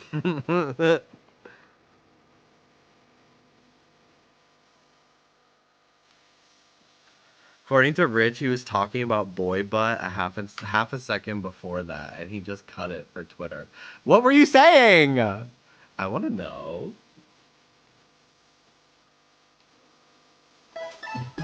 Ethereal Dar Dar. This reminded me of the Y badge quest I started last year when ZA was announced and never finished. I started this badge quest when I still lived in Florida, and I only have 4 badges. But to be fair, I have enough shinies to complete the game like 3 times. Like I've gotten the shinies. Like I don't need to keep hunting as many as I have, but because it's not really a badge quest. Like it is, but I'm really just like hunting as I go, and like I would, instead of doing all these hunts after rushing through the game, like there's no reason to. So yeah, I just want to shiny hunt and then use them on my team. Like I literally have like 10 shinies on at least one of these games. That was like at the beginning of the stream too. I don't think I said anything else before. Yeah, but like, what did you say? We want to know what you said. I don't care about when it was said. I want to know what you said. Didn't you start a Rumi Nuzlocke too? It was Pokemon Emerald. And yes. And then I got like 3 or maybe 4 gym badges. And then I had like 2 Pokemon die, and I just did not feel like level grinding new team members. And then I moved, and here we are, and Danganronpa 3 is still not finished. But I also hate it. I don't hate it. I don't like it nearly as much as 2. So I've not been interested in playing it. Danganronpa 2 really is that girl. Danganronpa 3, I've already done like the first trial. There's not a single character I like, which is sad. Because Danganronpa 2, I liked every single character immediately except for Teru, which is amazing. I was genuinely intrigued the entire time. V3 is everyone's favorite game except me. That's fucking crazy to me. That's insane. Granted, I have not played. I literally did the first trial. That was it. So maybe there will be more stuff that I like. Yeah, I have finished the first trial, but I don't trust you, even with that information, to be smart enough to not still spoil something for me. So don't even say what you're about to say.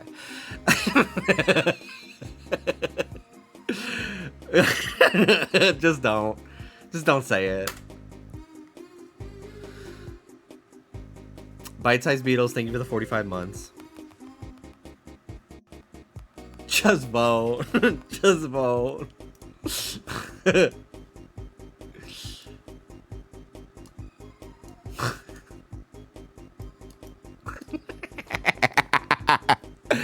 I fucking love this picture. I fucking love this picture. So much. It literally, if I'm having a bad day, I have it saved. I have it saved to my fucking Trish assets folder. I haven't had a reason to use it in the podcast yet, but I like have ease of access to it. I have a bunch of new Trish memes for my folder. This was from Oscar because he was talking about it, and I would probably just like crop the caption to just use this. So I have this one. This one. This one fucking... This one is fucking hilarious to me. Like...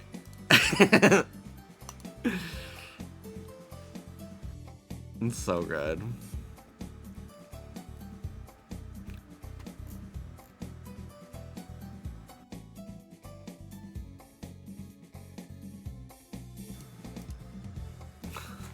I miss her vlog so fucking much. She still does kind of vlog. Not nearly as often though. But she does post like long form like storytime videos still kind of. She might do it on her like the one that's called like Family Channel. Paytas Hackman Family Channel or something like that. Cause like now she like if she is vlogging, Moses is in it and the kids and stuff. But TikTok is honestly where she does like all her like content really, which is smart. Trisha's mom, Lena, is my favorite influencer at the moment. She posts like 5-10 minute long videos on TikTok a day, and they're just raw, unedited like musings of a woman, and I think she's in her 50s. And I live. It's so fucking funny. I love her so much. And she says she's like leaves Easter eggs now in her videos, which is her just going, shout out Oscar and Jimmy. Like it's not an actual Easter egg. It's her just like talking about us because she knows we watch.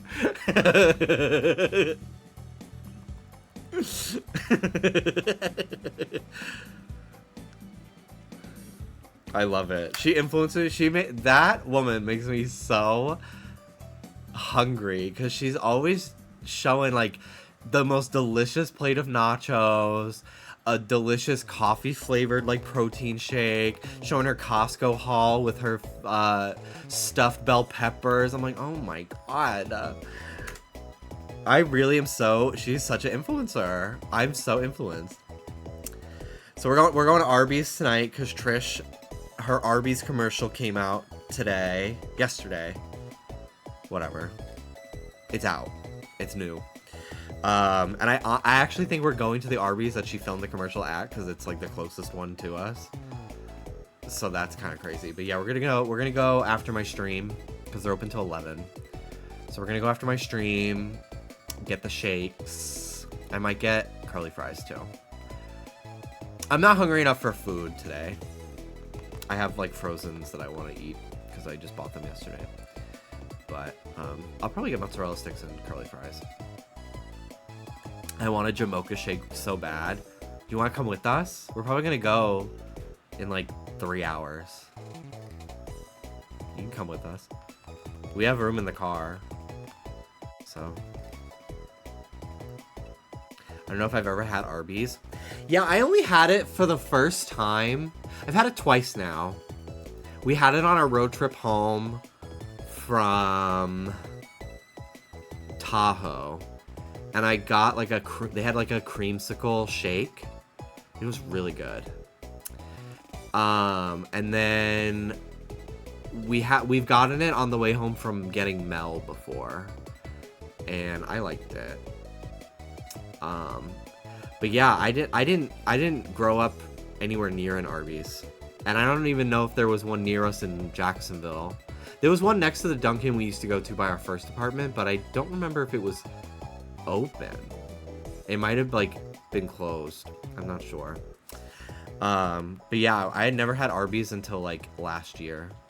We were driving home from getting Mel one time, and we stopped from dropping Mel off. We stopped for gas, and it was an Arby's at the gas station. It was like a rest stop kind of vibe. So it was like a Pilot or like a Love's kind of situation. And they had an Arby's, and we got it. It was pretty good. But I'm excited to get the shake. I do love a coffee flavored ice cream. Friendly's, I think, has a coffee flavored ice cream. I used to get that a lot back when I lived in New York. Thoughts on your apartment building being a secret behavioral lab? Genuinely, what the fuck does that mean? I don't want to make food tonight, so I'm just eating Vienna sausages right now. The only thing I've had today is Wetzel's pretzels. I got them at the mall when I went to Pop Mart. Because I needed a hit, so I bought a macaron Labubu's came back in stock last night, so I picked one up today. And I got another green to dress up. I might end up giving it to somebody at some point, but for now, I have another green one. I just needed the hit. What if I K'd my S? Bye! See ya!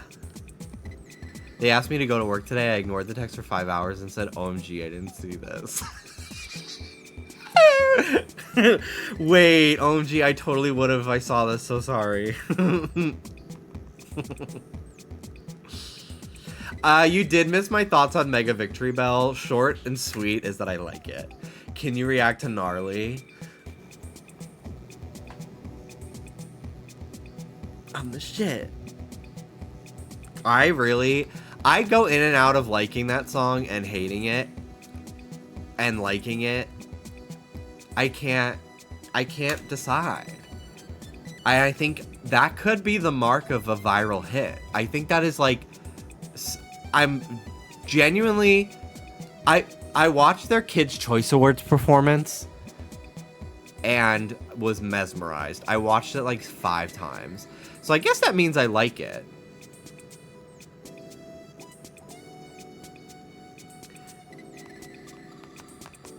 I don't love the way... I don't love the Tesla shout out in the song, but I guess it's supposed to mean like a word that could describe everything, including like things that are bad. So I guess they're saying like Tesla, like boba tea, gnarly, Tesla, gnarly. Like that could be like how you interpret it, but I'm like, I just don't want to fucking be singing the word Tesla.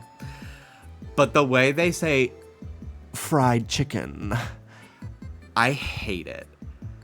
It brings me such like it scratches my brain in the same unpleasant way as like creamy keyboard ASMR videos. I hate it. I fucking hate it. Yeah, maybe they meant Nikola Tesla. Yeah, that's true. In that case, work, bitch. But I gotta say, the choreo is fucking awesome. Now I just want to watch it, for those who have not seen it. I don't really care about my VODs getting muted. I get, like, fucking 2 cents per video, so. I want to show kids bop. What? What? I'm not. I can't. Hold on. This shit fucking kills me, actually.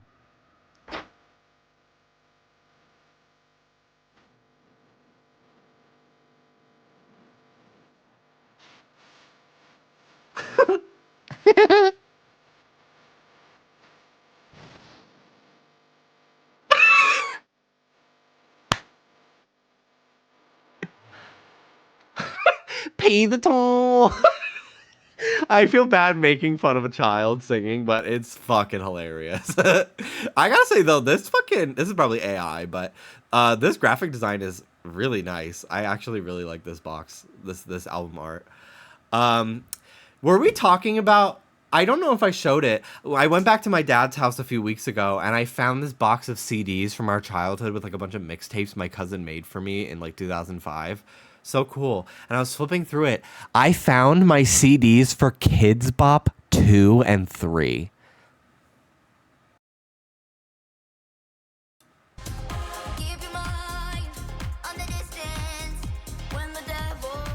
Are they switching between 2 different kids? Or is it the same one, like just changing their voice with each verse?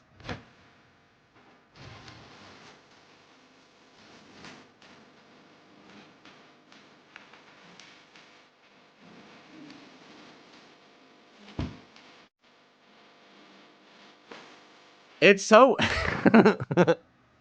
it's so weird because I'm like, it's Abracadabra, which I fucking, it's like literally become my favorite Gaga song she's ever fucking put out. Truly, that and Perfect Celebrity are literally like top 3 for me now. Maybe top 5. It's no top 3. But like I'm like kind of like I'm like I love this song, but then it's also like this version sucks.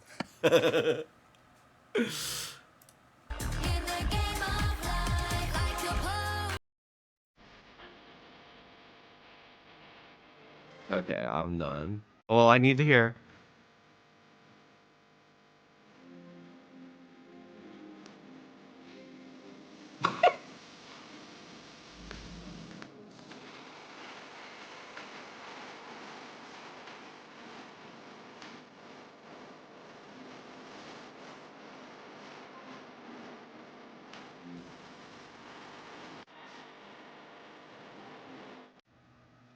What did they say? Faith, faith or love, not death.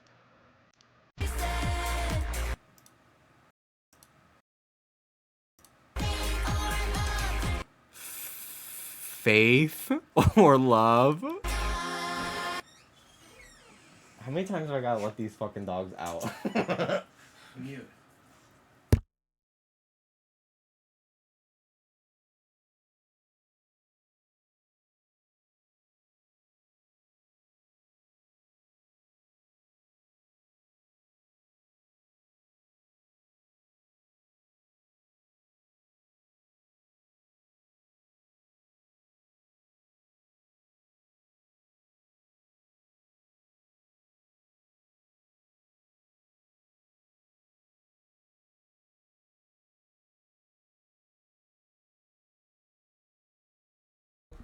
Go, go, go.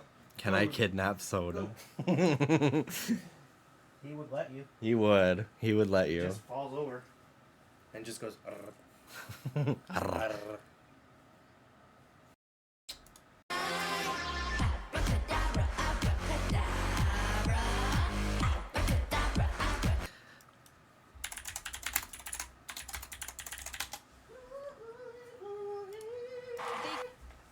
Anyway, apparently these girls, they were talking about it on the podcast. Apparently these girls do their entire concert set list while they sing it while planking.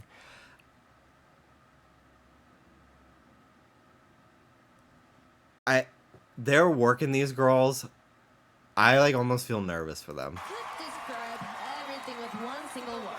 It's supposed to be like endurance, so that way they can like do choreo and sing and like build up their like lung capacity and like endurance. It's fucking crazy. It's so crazy. Like for a lot of artists will like they do the entire show. They train to do the entire show while like singing, and they'll be like on the treadmill for like 2 hours like at a jog. They're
like, but it's also like so like I can't not listen to the whole thing when I don't know. I actually I think it's an impactful song.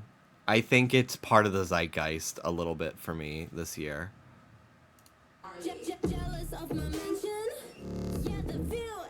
I am very impressed with the choreo and the synchronicity of them all. Like to have what is it, six girls all truly being so in sync is the gnarly the choreographers for this, the faces that they do are fucking crazy. And like their fucking hair flipping and stuff. Again, it's almost uncanny valley in like a way that I can't look away from. It's so crazy.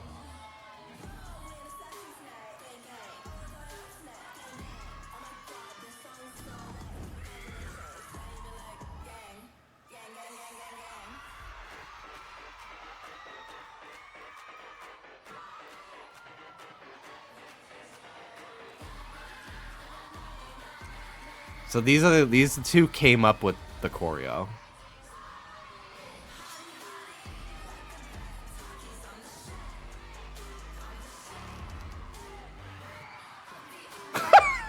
Like this shit. That shit.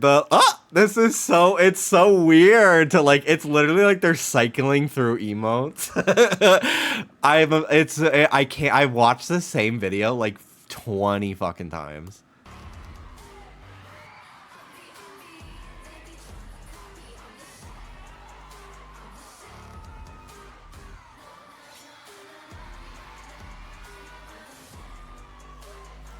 It's fucking crazy.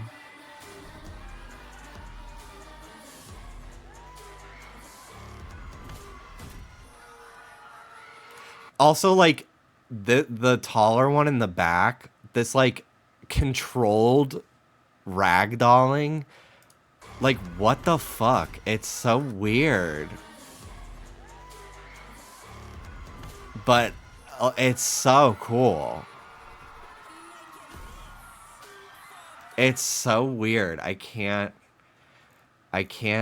not look. I can't not watch it when it comes up on my feed. It's really crazy. Gamma, back to the computer.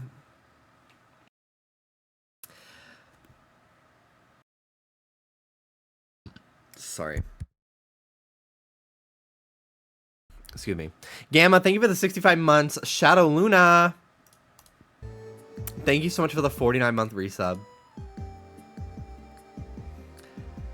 Jimmy, if I didn't watch your streams, I would literally never know any new music. Well, you're welcome.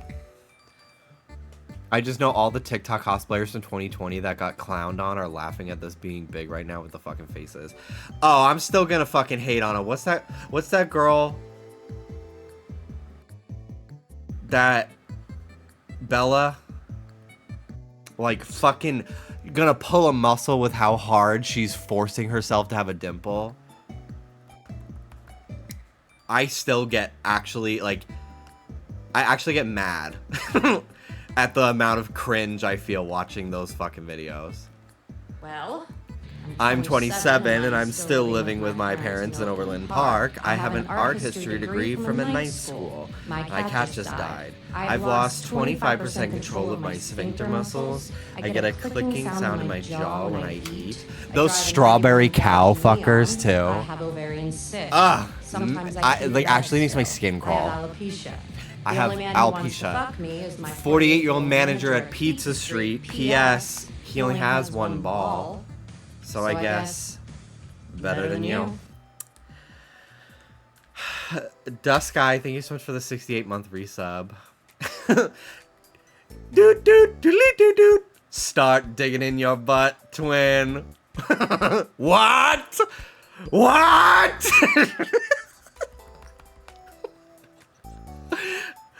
Okay, hold on, wait.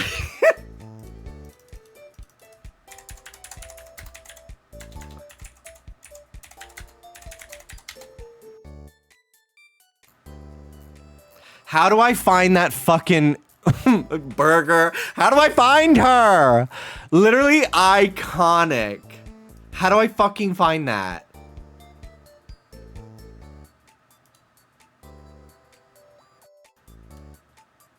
What is that song called? And how do I find that person?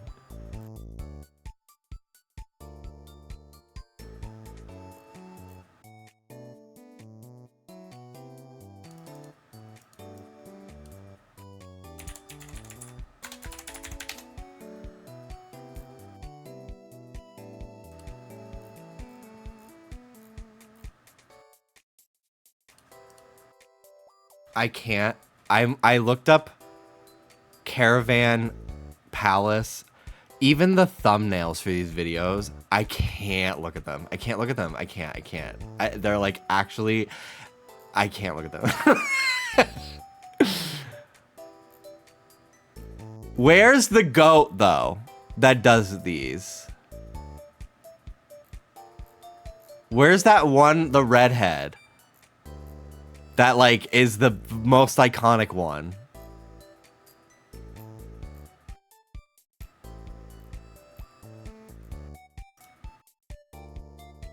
Yes, the gorilla shirt. That's exactly what I'm looking for.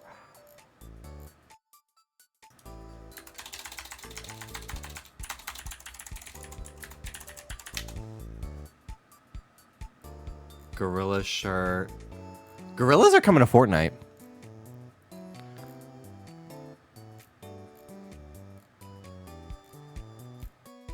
Oh my god, where is this person?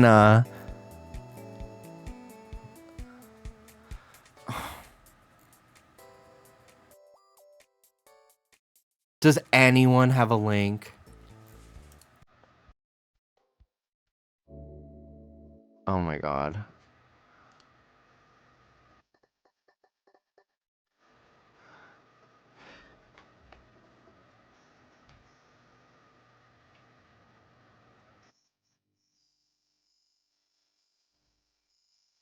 It's comics. The song is comics.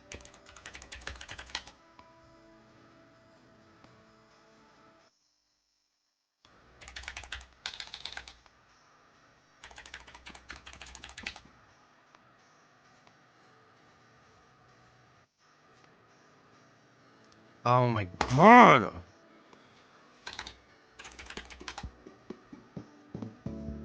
Where is it?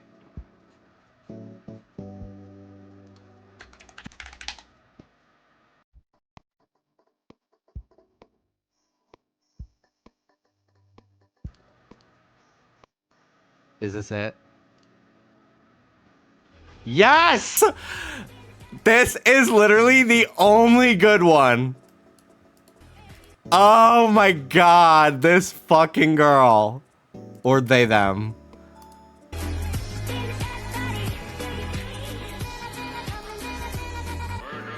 Burger!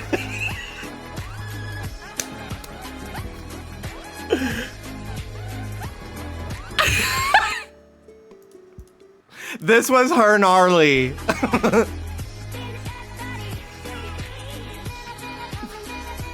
Burger.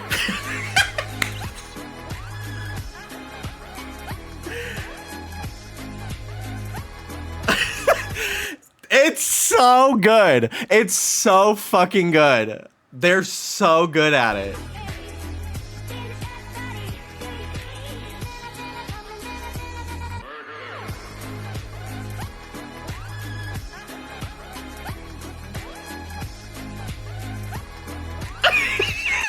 How does someone move their limbs like that? It's so good. Burger.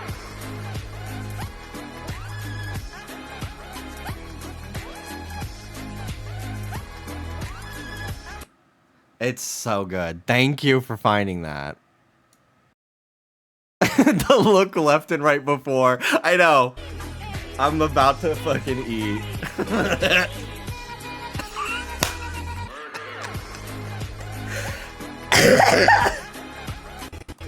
It's so good. It's so fucking good. Oh my god, I love it. Like, you all fucking ready for this? Did you find it from me? I mean, you sent me the link, but I've known about this video for years, yes. I have saved it now, so I will always have it.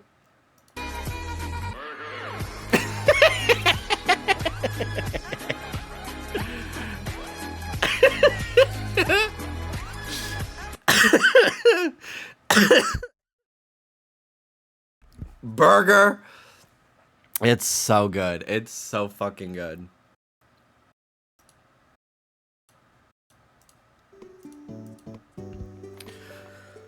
Oh, that fucking takes me out every time.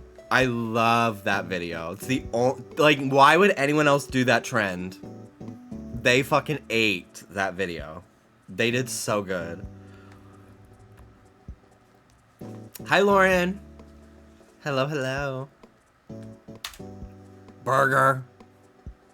Burger. It's so good. It's so fucking good.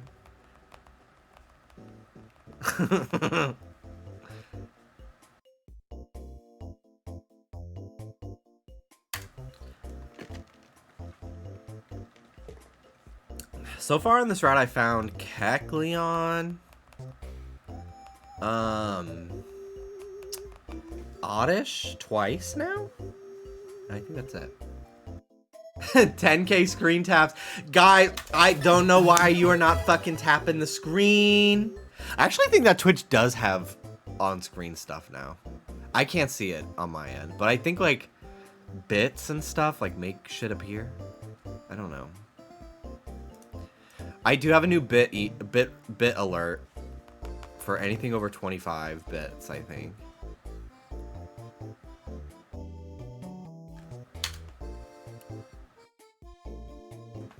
Burger.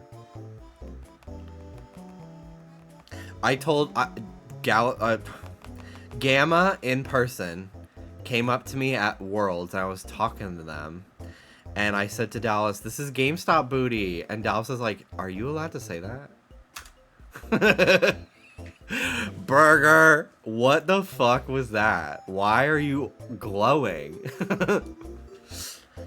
You eating the radioactive Walmart shrimp.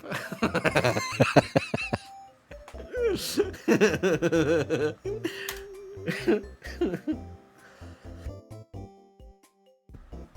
had bits.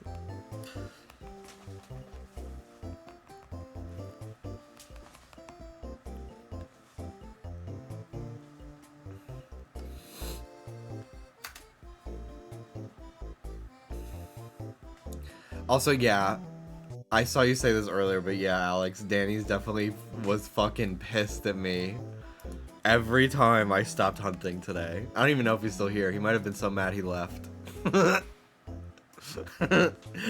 Gnarly. Sorry. We take the detours we must. Oh, I'm here. Just silent. Damn. He's silent mad. That's how you know he's pissed for real.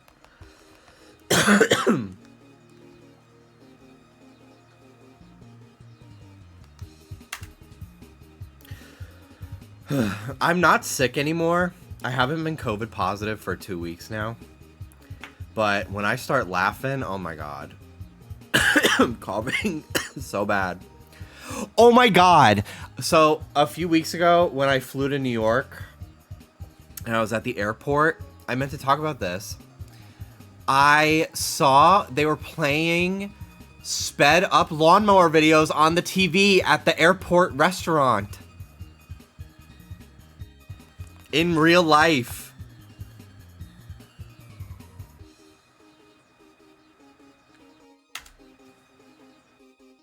There was something else that happened recently I wanted to talk about. I feel like it might have been Pokemon related or just like my personal life. I don't remember. Was it a commercial? I don't know what it was. It was like one of those weird like 10-minute long videos, but it has a QR code up the whole time. So like kind of an ad. I don't really understand what it was. That's all commercials are nowadays. The Lana Del Rey Ethel Cain shit is actually killing me. Do you know anyone named Ethel? Now, Onika, you know I don't know anybody named Ethel.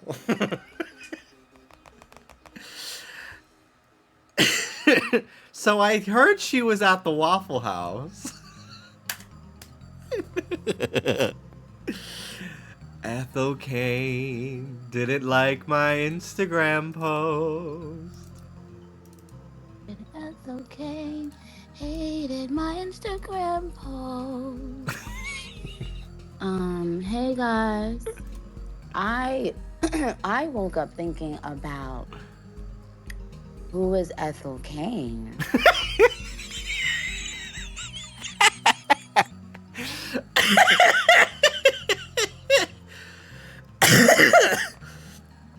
Oh my god. Oh my god.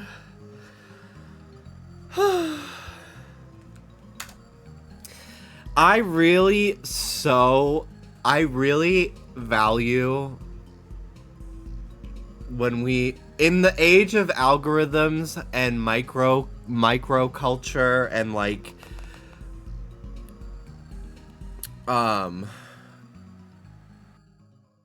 just everyone kind of knows different shit than the other people.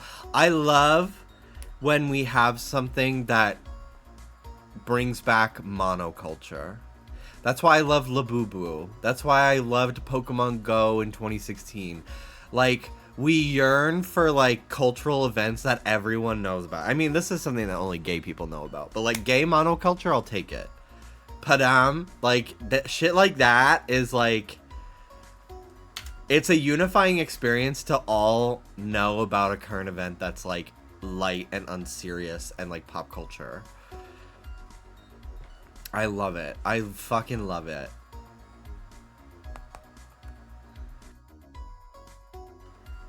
Nicole Kidman, AMC. This is a place for magic. Like, that is monoculture. The 24-karat Labubu lady is canceled. I've never had a vocal stim disappear so fucking fast. I am like still kind of not over that. She made a blackface Labubu. This is like, the tea is spoiled at this point. Like, it's old. But she made a blackface Labubu. I saw it. I like checked my phone like 20 minutes after she posted it. And like screenshotted it and downloaded it. Because I was like so in disbelief that I'm like, people are not gonna believe me. Because it was deleted so quickly. But it like, people reposted it and it like became a big thing. But I was like, people are not gonna believe me that this happened if I don't have it saved to my phone to show them that this happened. Because it was so like, what the fuck do you mean? But yeah. It was like, it was bad. It was like really bad. Like so like, I don't believe for a single second that it was like unintentional. Because like her whole thing has been trolling. But she trolled too close to the sun and it was really offensive. Like, so it's actually crazy.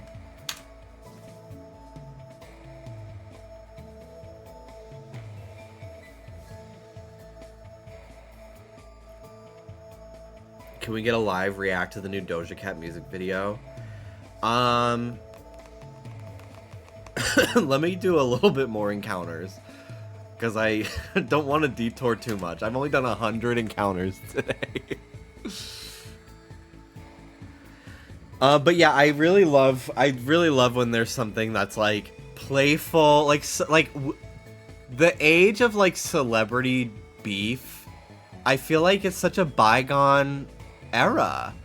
Like a Hillary Duff, Lindsay Lohan, like that kind of feud type shit. I don't remember if they actually were the ones feuding, but like that kind of shit, like I love it. I love a little like a key. Nowadays, like all the influencer celebrity drama is like, this person is a menace to society criminal. Like, that's not fun. That's sad. That's sad.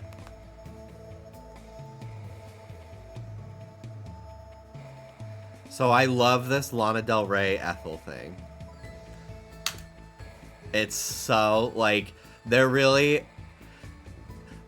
an article written about Ethel Cain saying she's the most famous girl at Waffle House.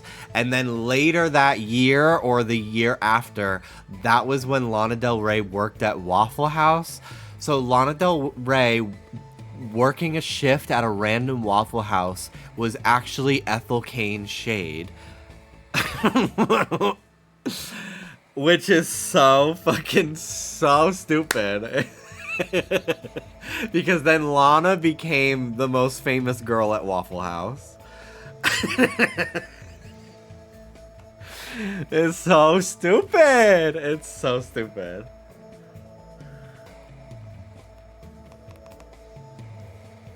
Would you ever give your musty t-shirt to Gaga if you encountered her in the street? That video bothered me so much. I originally was just like, okay, like, maybe they really didn't understand that they were, like, overstepping a boundary and, like, trying to use, like, an interaction with Doja for clout. And then I went to their bio and they have, like, a management link or, like, a management email in their fucking bio or some shit. I was like, okay, over it.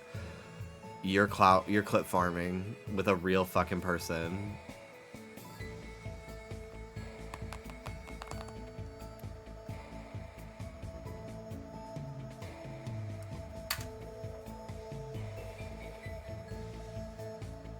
My stream frozen at 160p. I guess I'll just fucking die then. Okay. Have you tried refreshing? Thoughts on Katy Perry getting zapped on tour? Okay. I do have thoughts on that, and I don't think anyone has the same thoughts that I have. I need to pull up the pictures first. Hold on. Because I have photos I need to show.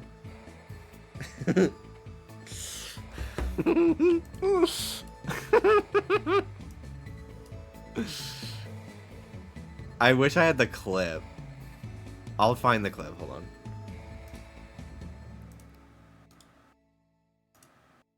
Also, the craziness that Katy Perry has a song called Electric that she did with Pokemon. Anyway, why the fuck is she giving Armored Mewtwo in this video of her getting electrocuted? She's in a suit with red and blue cables. Like, it's giving Armored Mewtwo. Okay, let me look up Katy Perry electrocuted.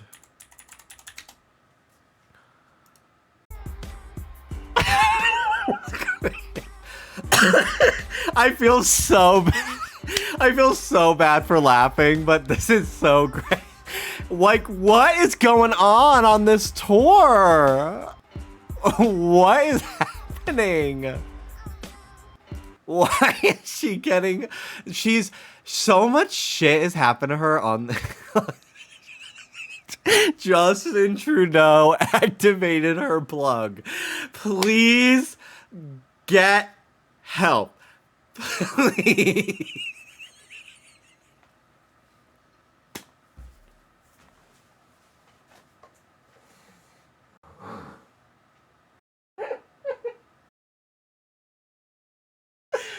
Please shut the fuck up forever.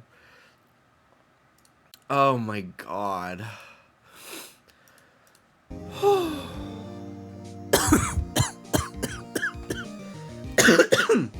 Holy fucking shit. Anyway.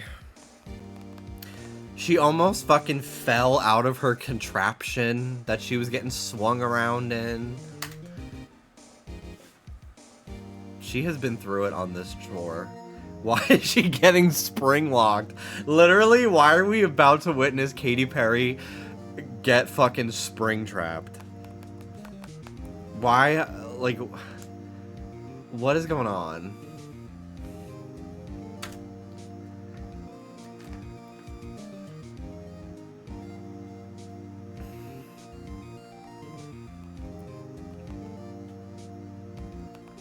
That's Astronaut Perry to you. Who was it that only just recently learned Katy Perry went to space?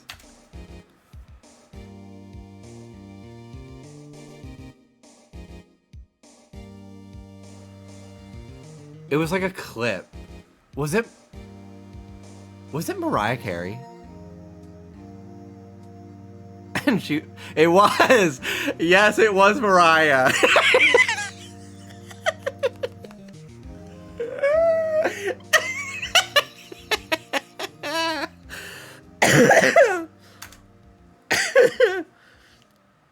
Oh my god.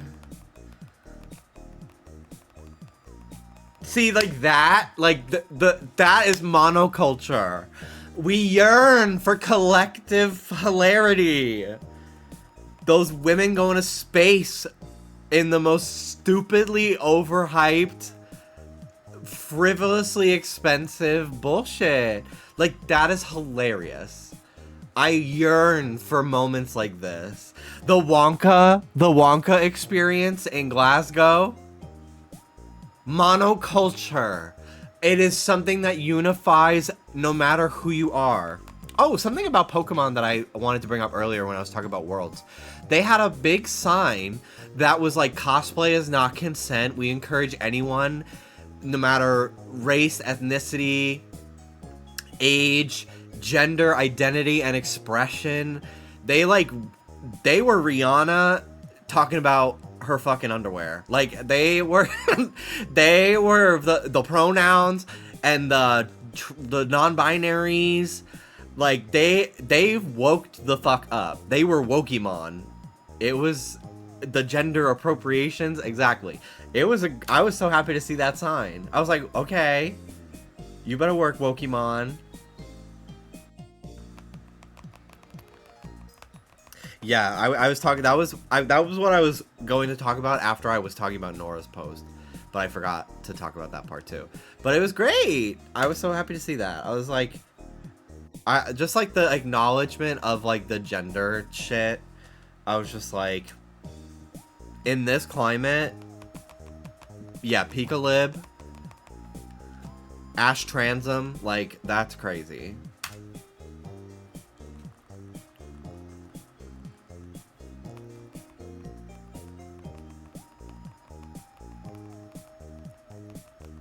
Pokemon pronoun and gender. Pokemon any, Pokemon all. I crave the monoculture that Wetsies have, the culture shock I get from stepping into game dev culture, and nobody else thought it was hysterical that they played Padam at the Macy's parade. Yes! Yes! Yes! Literally yes! Thank you! Thank you! Like... It's so fucking good! Like... Thank you!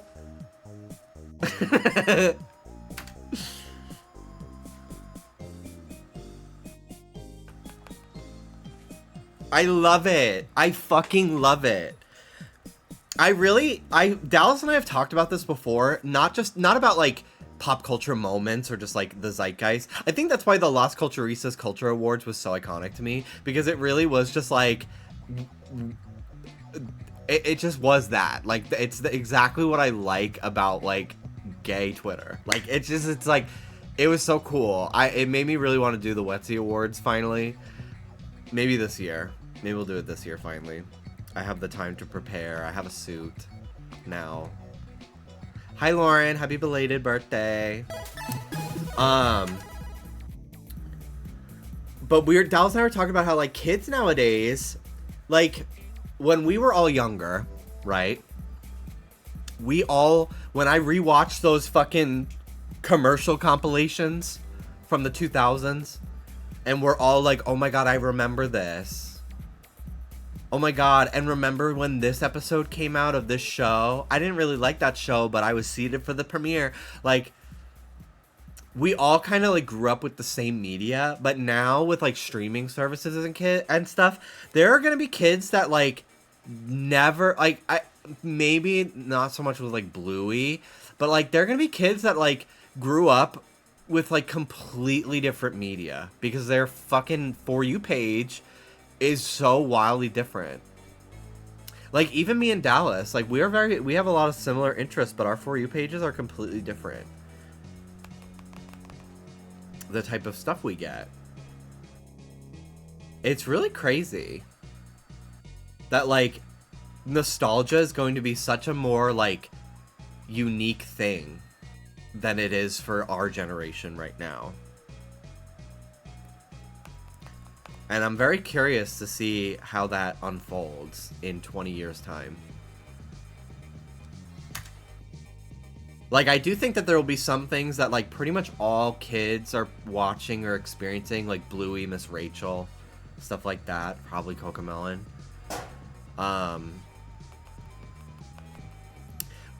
I think it'll be less, like, I think nostalgia for kids nowadays is going to be less media focused and more meme focused, like Skibbity Toilet and like, I don't know, shit like the word aura and stuff. Like, it's gonna be more like meme and like brain rot focused rather than like we all grew up on this movie. It's so weird to think about. Like, stuff's gonna have to really permeate different For You pages to be something that everyone experiences. It's gonna have to be, like, so viral. Because every time I'm editing the podcast, I'm learning of a new influencer with 2 million followers that's in drama that I've never heard of in my life. Because I'm just not on homesteading TikTok. I'm just not.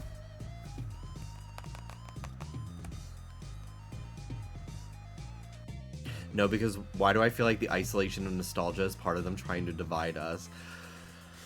I can go down that conspiracy rabbit hole of like the algorithms are to cause division and isolation and build like a sort of like narcissism and self self-isolated lens of viewing of the world that, like, it's like referring to, like, other people on the street as NPCs is, like, a way of dehumanizing them almost. It's so weird.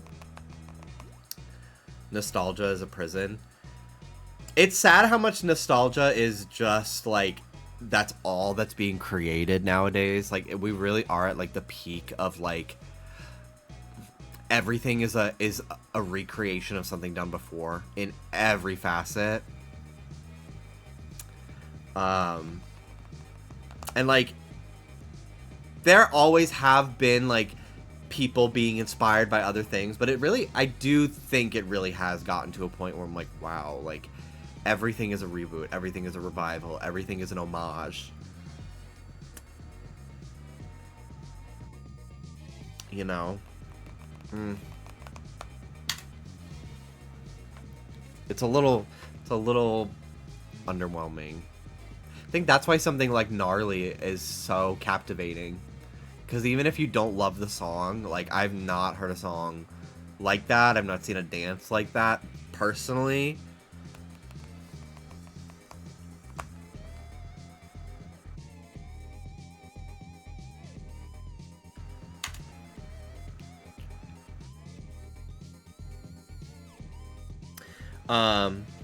But yeah, I wonder why some nostalgia, like, makes me melancholy and yearn for the past, where other types, I find it so fun to re-experience and look back on. I wonder why that is. Like, I love a old commercial compilation. But, like, the idea of 9/11 girl. But the idea of watching, like, an original broadcast recording on a VHS with commercial breaks of, like, High School Musical 2 the night it came out. Because I'll get that sometimes. It's like, here's the first 5 minutes with commercials of the premiere night of High School Musical 2 in 2006 or 7 or whatever the fuck. There's something about that is so deeply, like, I literally feel like my blood go cold.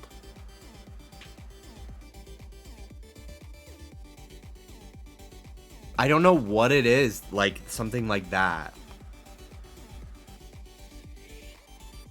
When I put in a Blu-ray and it's advertising a movie from the time. Yeah. Literally, I have in my Scott Pilgrim books, in my friend Dondre, when I was a kid, gave me his copy of the first Scott Pilgrim book. So, and he had been into it years before, like, they even announced a movie. So my edition of the first volume of Scott Pilgrim was from when there was no volume 2. So it says, coming 2005, volume 2.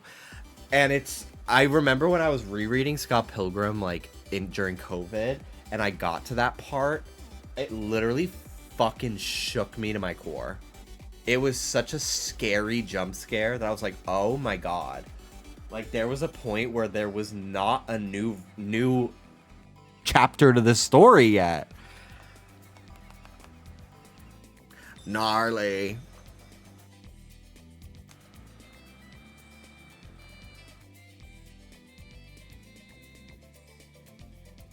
But yeah, I think it is something, I think it's definitely tied to, like, if it's tied to an experience that is impossible to replicate, like, it's one thing to just, like, watch a compilation of commercials that you've seen probably, like, 20 to 30 times at minimum, because it just airs so much, versus, like, this was an event, and it is truly impossible to recreate experiencing this for the first time again. I think that's why. I think that's why when I see, like, those compilations of, like, photos of Christmas time at school in 2003, and I see, like, a decorated classroom with, like, the fucking Aquatic Ambience remix, that fucking nostalgia song. It's so funny to me that, like, a wave of normies have all listened to a fucking Donkey Kong Country song, essentially, and have no idea the original context. It's so funny to me. If you're too employed to fucking know what I'm talking about.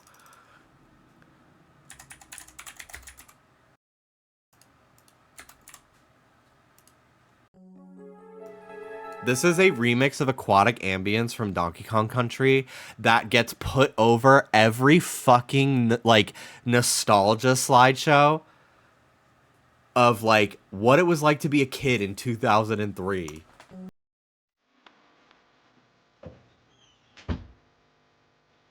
And it's just that fucking Frutiger Arrow fish tank lamp with this. I actually kind of there's a part that's about to happen in the song that I can't not laugh when I hear it now.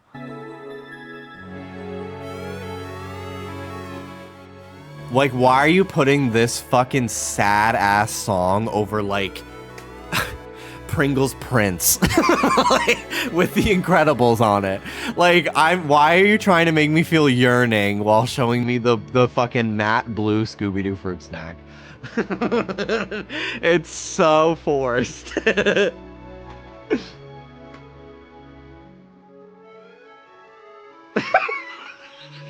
I'm just imagining, like, DK taking damage and going, ooh.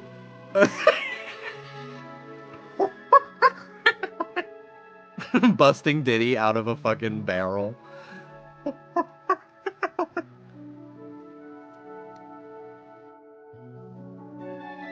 I hope the person who made this song is rich as fuck.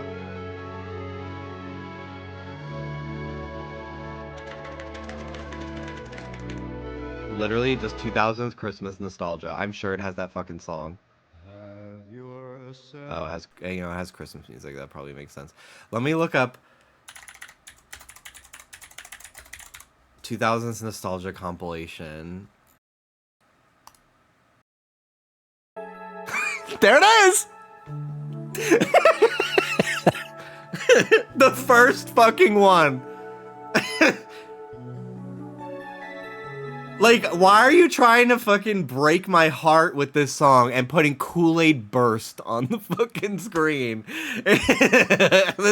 Shut the fuck up. Ooh.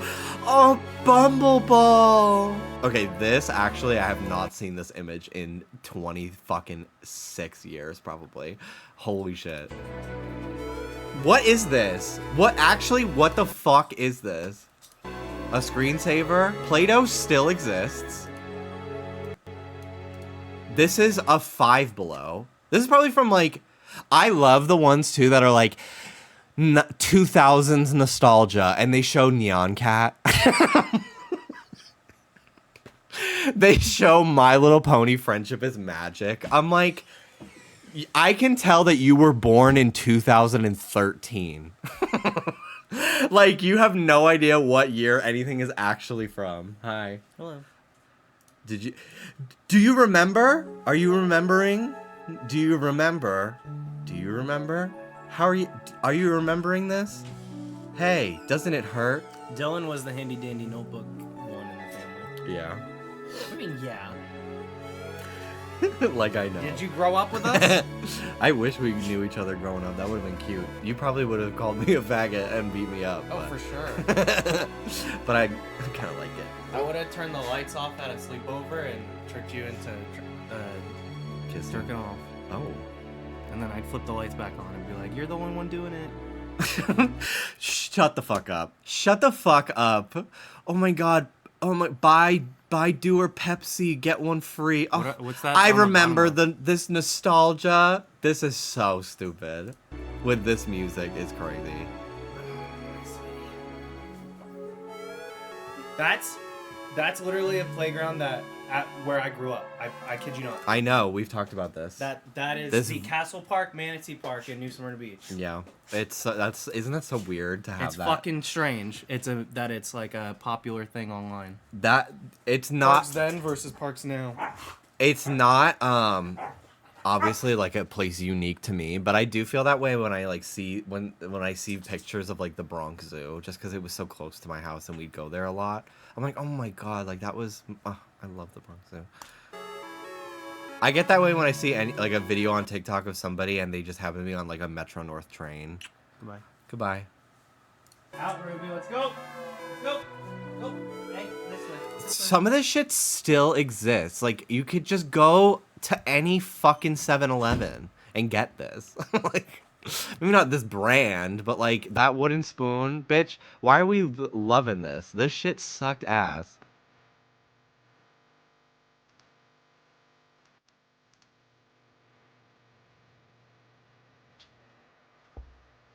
But I like let's see, let's take a tally of how many videos that on this YouTube. It's probably better to look on TikTok for this kind of thing. I feel like YouTube Shorts, I'm gonna end up getting some fucking alt-right pipeline shit. Let me go to TikTok. Although the TikTok browser For You page is not as great. TikTok 2000s nostalgia.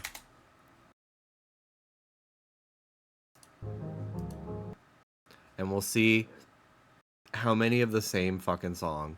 We'll start on YouTube Shorts and then we'll do TikTok and we'll see how many times we hear this fucking Aquatic Ambient song. So we've heard it one. This one is very popular too. This like you're gonna hear kids laughing, fading in and out. I think this one is more powerful of a nostalgia invoker because this is an actual thing you probably heard growing up versus unless you like lived in a bunker versus like the Aquatic Ambience one. No. Let me look. Hold on, I might have one. He needs a Wii remote. I think he's playing Rumble.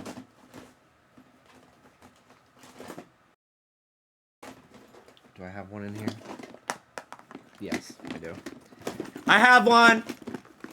Come here!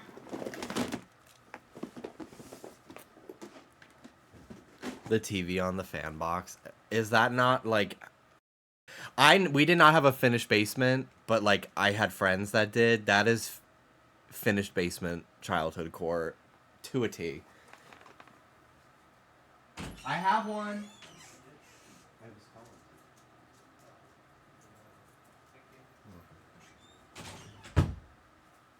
Ruby, do you remember? I'm never finding this fucking Esper. I don't really care. I never took the school bus. I just walked. I was 4 blocks from my school.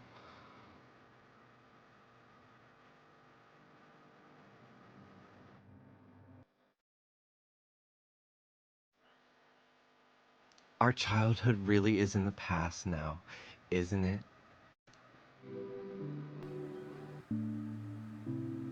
The idea of having nostalgia for that 70s show, a show that is having nostalgia for another time, is that not so fucking weird?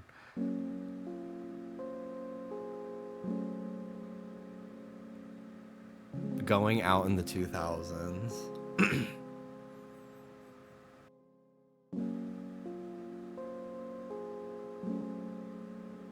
Is that Cross County?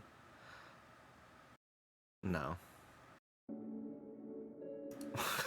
love TikTok people that or YouTube short and it's just I'm not watching that cuz are they going to be in the corner the whole video? No. Okay.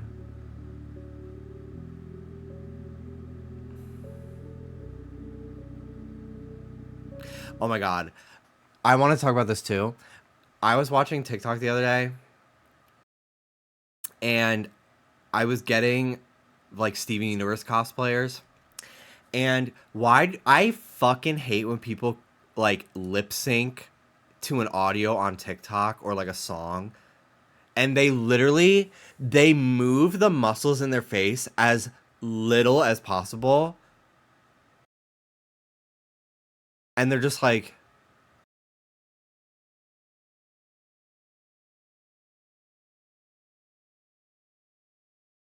Garnet, Amethyst. I'm gonna fucking do it. I'll find something to lip sync to. I'll do the Steven Universe song.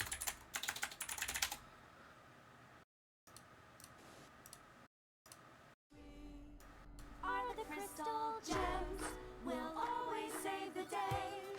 And if you think we can, we'll always find a way. That's why the people of this world believe in Garnet, Amethyst, and Pearl, and Steven!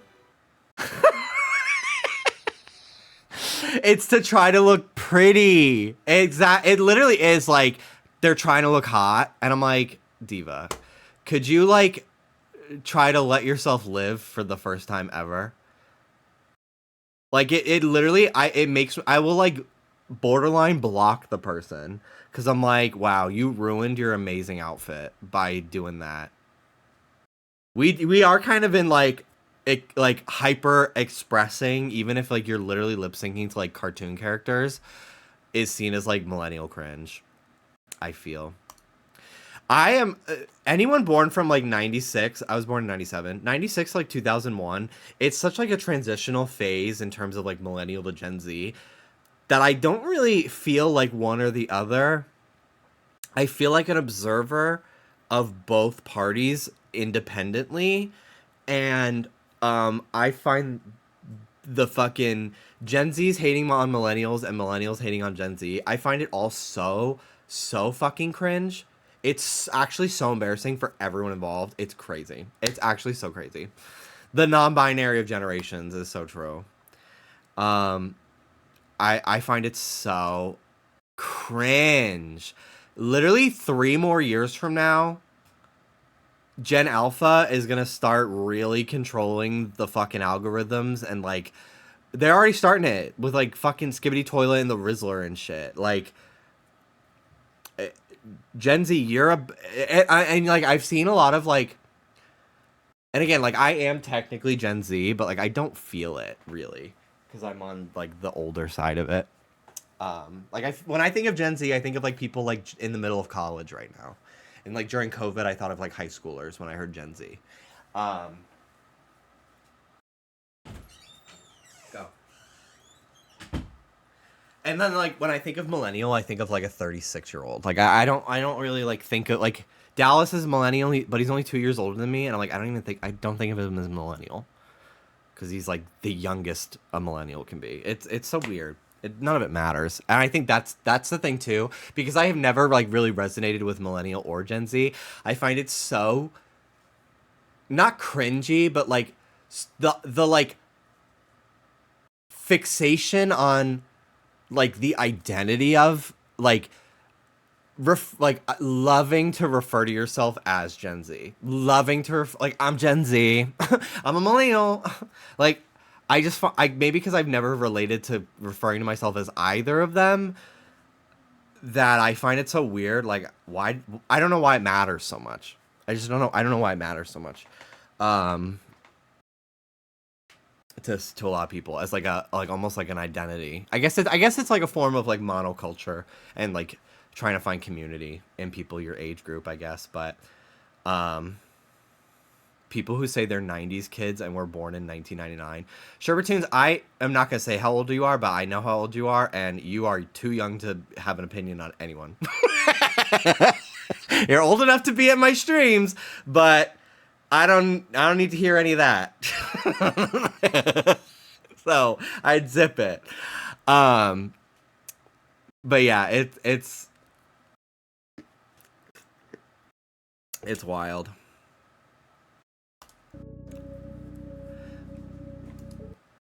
I don't remember what we were talking about.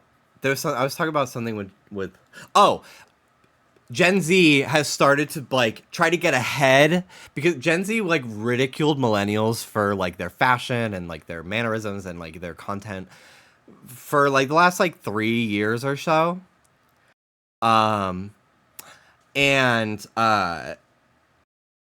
Now they're like trying to get ahead of Gen Alpha, making fun of them in the same way by like poking fun at their mannerisms from like 2020 and stuff, and that's so cringe to me. Because I'm like, you don't even know. You're not even aware of the shit that you are doing. They're gonna find that cringe and make fun of you. Gen Z monoculture is definitely, it's a lot more like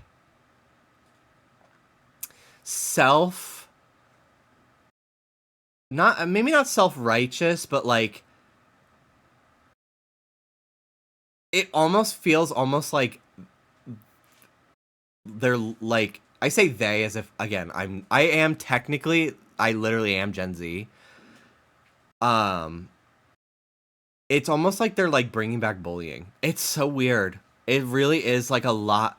I do feel like the internet is a lot more hostile of a place than it was in like 2017.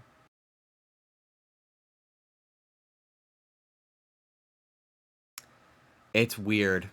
And like, I do think that like the you know, Trump being president emboldening people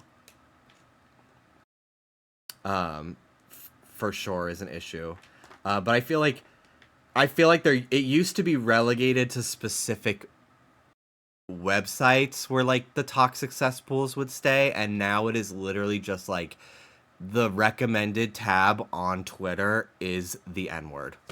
Like, it's really like gotten to such like a crazy, like the average internet experience is like turning a stranger, filming somebody in public and turning them into a lol cow because they are a mentally ill person at a Denny's. Like, it's crazy. It's actually really crazy.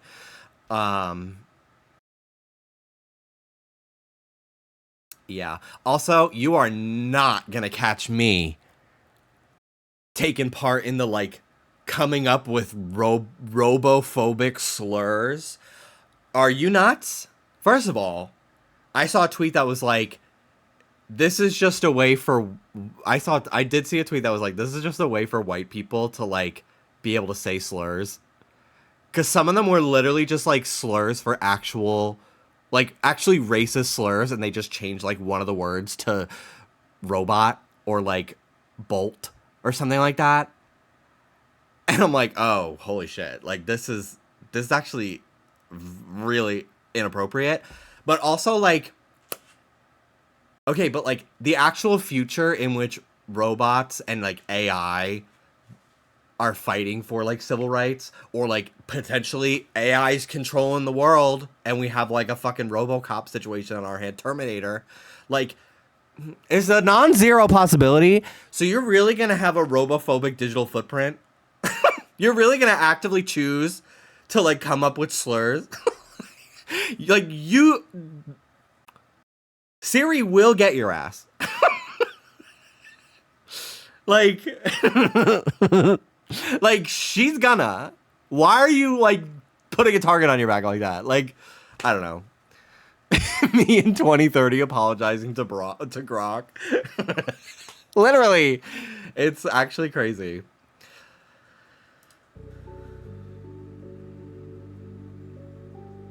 Honestly, some of these are a little too niche.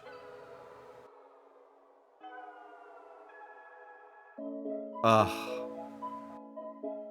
The slush. See, this is I appreciate the non-glamorous but still nostalgic depictions of Christmas time, especially in like places that actually get snow and like rain and stuff like that.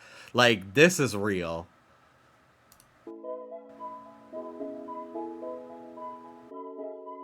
Going to the mall to see Santa. Okay, I didn't really do that, but this, oh, okay, yes. The sky, the like, I don't know. I really, and you can have this level of magic no matter what age. Try at least once in your life to go to a suburb or a city, someplace that typically has noise throughout the day, in the winter when it's gonna snow. You need to experience the phenomena of the natural soundproofing that snow, both actively falling and on the ground, that it creates. I grew up once an hour hearing like an ambulance, a fire truck, a cop, a police car.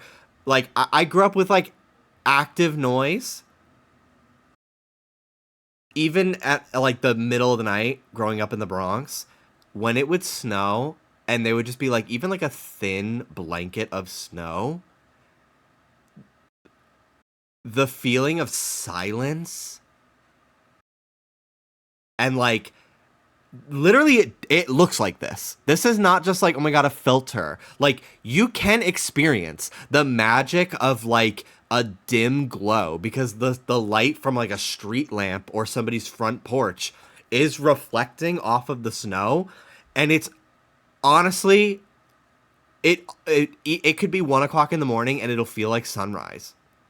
And yeah, it's not a scary silence either. It is like a peaceful, like it's really, it's so crazy. It's a really wild phenomenon, and I really hope that everyone gets to experience something like this. Doesn't even have to be around Christmas. It could be fucking February in like Boston. Like, but you gotta make sure you go somewhere where like throughout the day you are hearing the noise to then hear the pivot to like a muffled calm where you know everyone's still around living their life, but it's like suppressed volume. It's a really trippy feeling. There is magic everywhere. Real life is actually fucking amazing. The simplicities of life are actually beautiful if you allow yourself to enjoy the earnestness. Like actually though.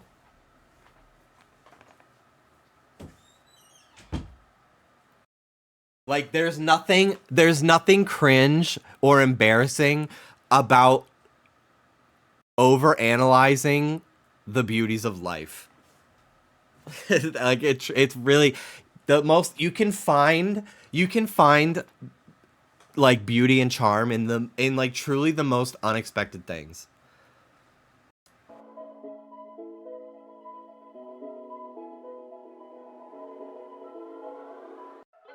How weird is it to be like these kids are probably my age now, most likely. Like these are probably like 28-year-olds now. How weird to like be looking at like a nostalgia compilation and finding and like people you will never meet, never met, looking at a picture of you in your childhood but still feeling nostalgia from it. Isn't that fucking weird? Isn't that so weird? Like I feel nostalgia looking at these people I've never heard of, never met before, did not grow up near, in a school that I have never attended. It's so weird.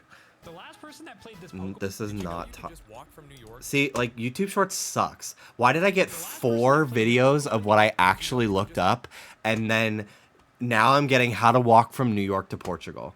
Walk from New York to the country of Portugal. Like what the fuck? I felt Like this is so ass. This is crazy. This is not anything I looked up. It's official. RuPaul's Drag Race is... But like go up literally. The last person that played this Anyway, so let's go to TikTok. Here we go. So that's number 2. 2 out of the 5 videos we've watched have had the fucking aquatic ambient song.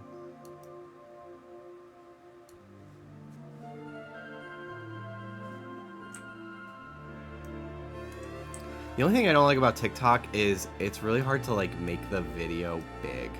Like I feel like the TikToks are always so small.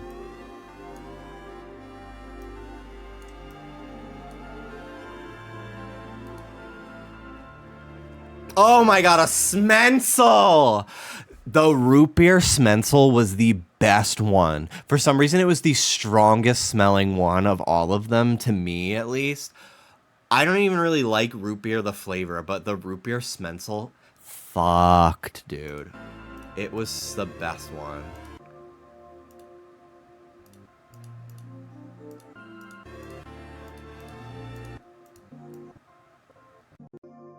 Okay, let's just start it over because I was looking away for most of this. I didn't grow up with it was weird. Our cafeteria had a whole kitchen, but for the 11 years that I went there, I went to my elementary school from pre-K 3, so I was 3 years old. That's pre-K 3, pre-K 4, and then kindergarten, 1st through 8th grade. I went to that school from age 3 to 14. Like, what was that 2000 to 2011? I graduated from 8th grade. I don't know. Basically, we did not have like hot lunch, like school lunch provided to us in school until I was in 8th grade. My last year, we got like a new principal, new administration, and they started reinstituting like school lunches.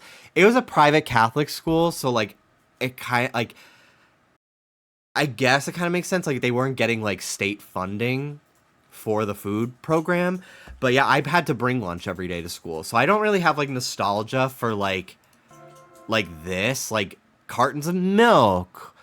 Like I have nostalgia for like a sandwich my mom made for me, a sandwich my dad packed for me and shit. My high school had lunch, but it was expensive, so I would only buy it when they had like once or twice a month as a treat. I still brought my own lunch because it was cheaper. But yeah, I don't really have nostalgia for like, the only stuff I have nostalgia for is those juice jugs that like are like plastic and look like a barrel, and they have like a foil lid that you just like rip off. We had those because like 2 Thursdays out of the month would be pizza day, and at the beginning of the week you give your $2.50 for your slice of pizza and a drink, and then Thursday they get the pizza and they distribute it to all the kids who had poker chips that you can exchange for pizza.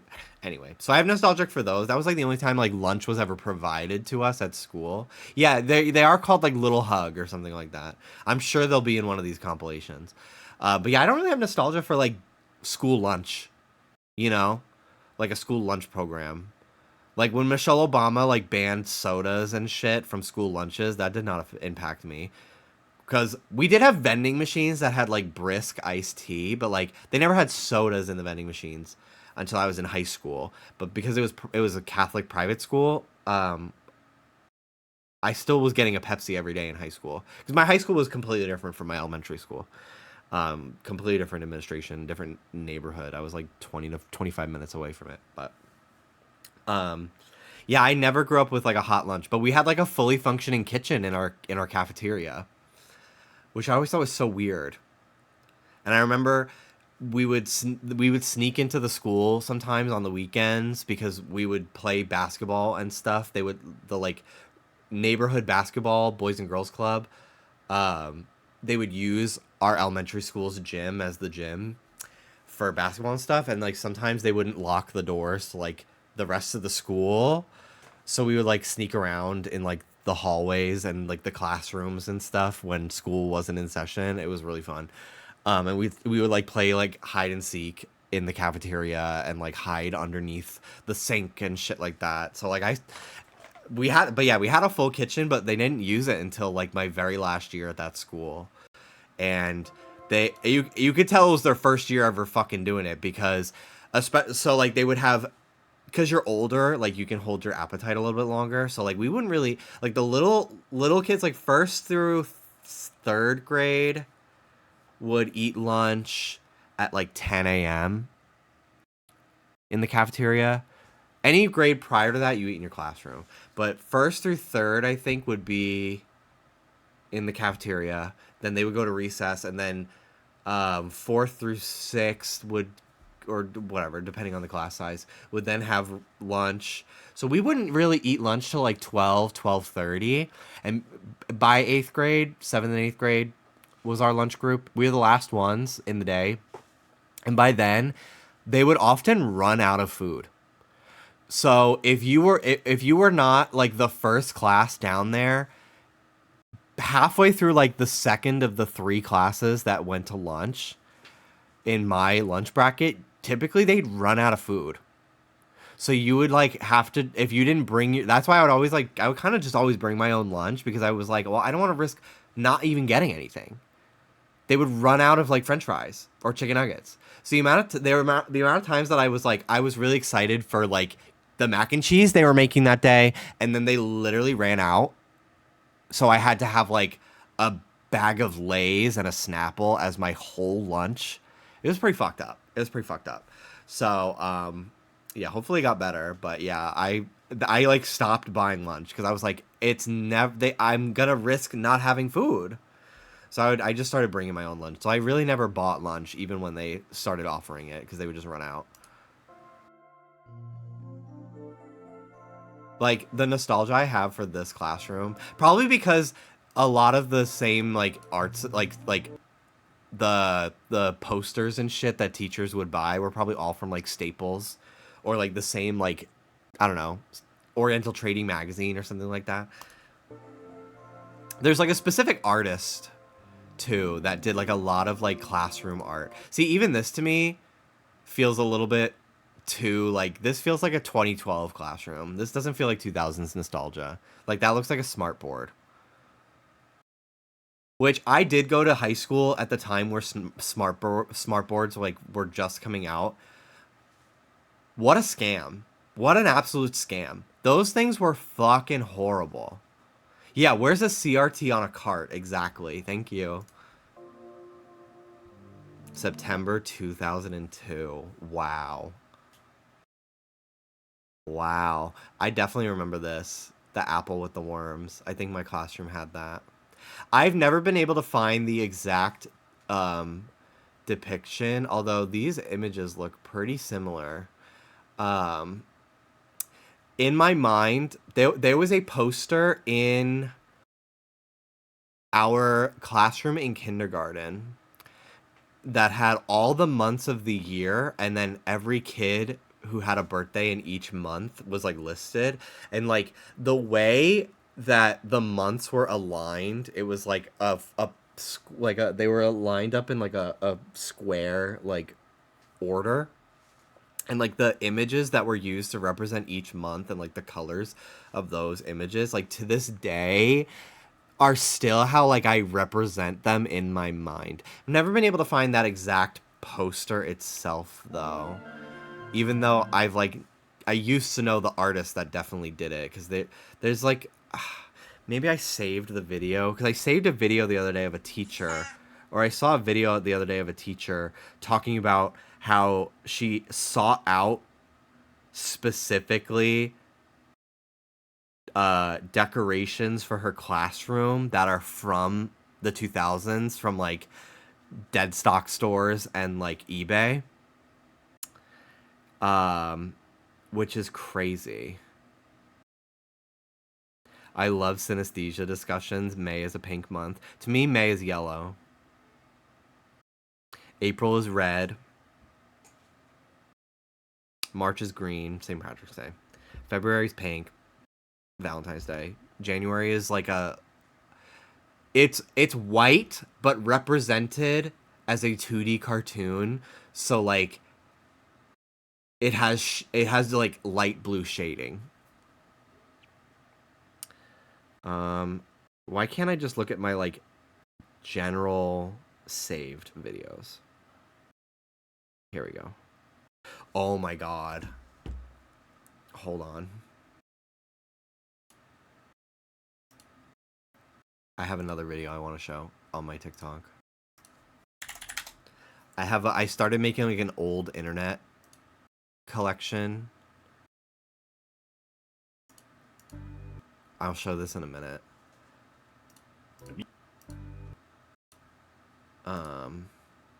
To show on stream and stuff like that, for when we like talk about old websites and shit. Let me try to find this classroom one though. I might even be able to just look up like 2000s classroom 2000s classroom decor. Ugh. Damn, I don't know if I'm able to find the video I watched.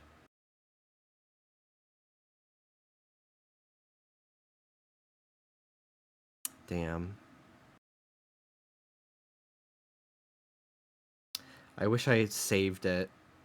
I thought I try to bookmark everything that I know I'm gonna want to talk about on stream. I watched too many videos. I wish you could like search your history, because TikTok does have watch history. I love a stream like this. This to me is, I feel like even though I'm not doing the game I said I was gonna play today, this to me is a better stream than any stream where I stay on task. I love to chat. Like, a video game is like just the vehicle, the means to an end, to me. Like, I am actually a just chatting streamer in like, not in categorization, but in practice, truly. Like, I don't actually consider myself much of like a gaming streamer nowadays.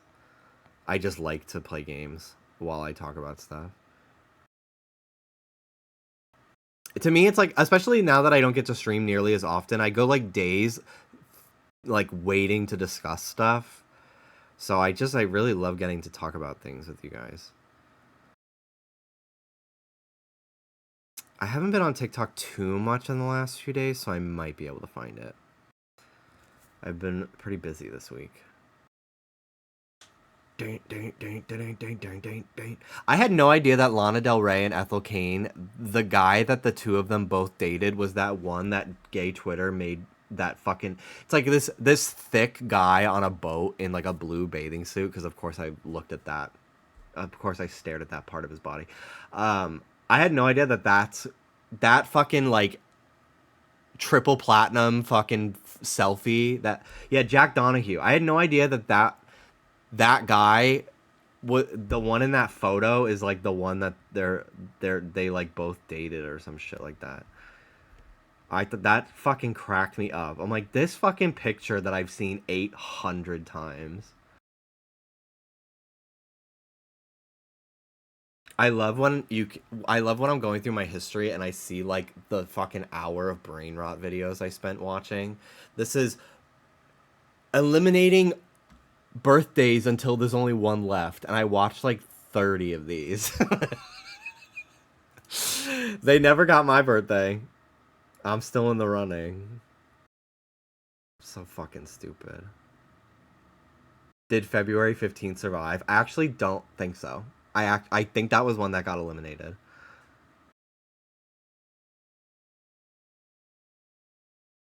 There were a lot from February. February 27th was eliminated. I know that.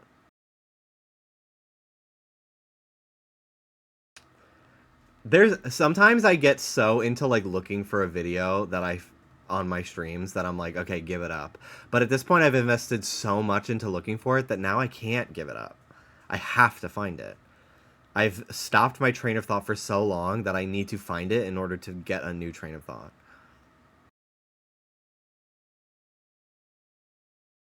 We went to the gym yesterday for the first time in forever. Oh, this is what I wanted to talk about. I forgot my headphones. Well, no. I brought my headphones, but I brought the ones that weren't charged. So I did not have headphones. But Planet Fitness has this feature that I've never tried, but I always see it when I'm entering. There's this like app that's like Robo DJ or something like that. And you can sign up, and based on your location, if that establishment has the Robo DJ, people with the app can like queue up songs. Like, you can request songs to play. So like you could do it at like Buffalo Wild Wings. You can like request a song to be played on the store's music or something. So Planet Fitness has that. So I started queuing up music that I would want to work out to, like Abracadabra and stuff. And there were like 4 other guys in the gym that like were requesting music, and you can like thumbs up or thumbs down stuff in the queue. And there was this fucking guy that kept putting Drake in the queue and then thumbs downing instantly every fucking song I queued up. And I was getting so fucking mad, but it wasn't working because they kept playing all of my music and like one of his songs. So I got to listen to Perfect Celebrity, Abracadabra, some Pink Pantheress. There was a boomer guy working out next to me with his son, and neither of them had headphones in. So I put on Immigrant Song by, I think, Led Zeppelin. I fucking love that song. And it's the one that's like... And the fucking dad started... I saw him, like, when it went from fucking Tonight by Pink Panthers into that, he went like this. And I was just like, I did that for you, sir. I did that for you. I played God for you. Again, the guy who kept putting Drake in the queue kept he thumbs that one down too. I was like, literally, fuck you. Also, maybe I'm a little too woke. I keep getting this fucking clearly gay person who... I mean, it's good, but they keep doing their impression of Selena Gomez, and they've done it. They've done like 5 videos that I've seen at least doing this fucking impression, and it's starting to feel a little mean. I think one of the times our relationship really prospers is when we go to... Like, it's accurate, but it's starting to feel like a little mean. Like, you've done it so many times that feels mean. I would not keep doing it if I were you, but it is, you know, very accurate to how she currently sounds. But I think a lot of people forget, like, she has lupus. Like, it can affect your vocal cords and your face muscles. Ugh. Okay, I'm gonna give it like 7 more swipes before I give up.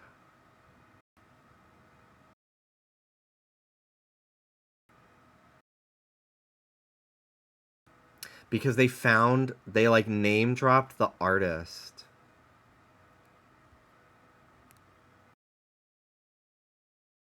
That they were buying merch, like archived merch of for their classroom. 2000s classroom decor brand.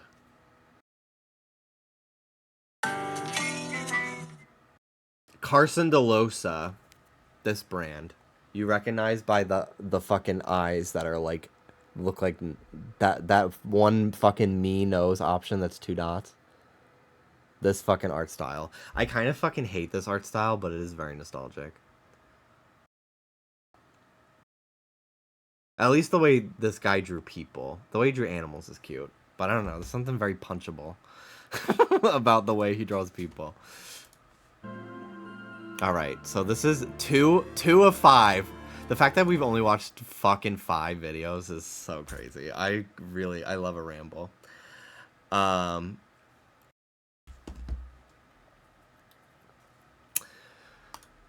The Scholastic Book Fair. Very rarely did I ever actually get a book from the book order.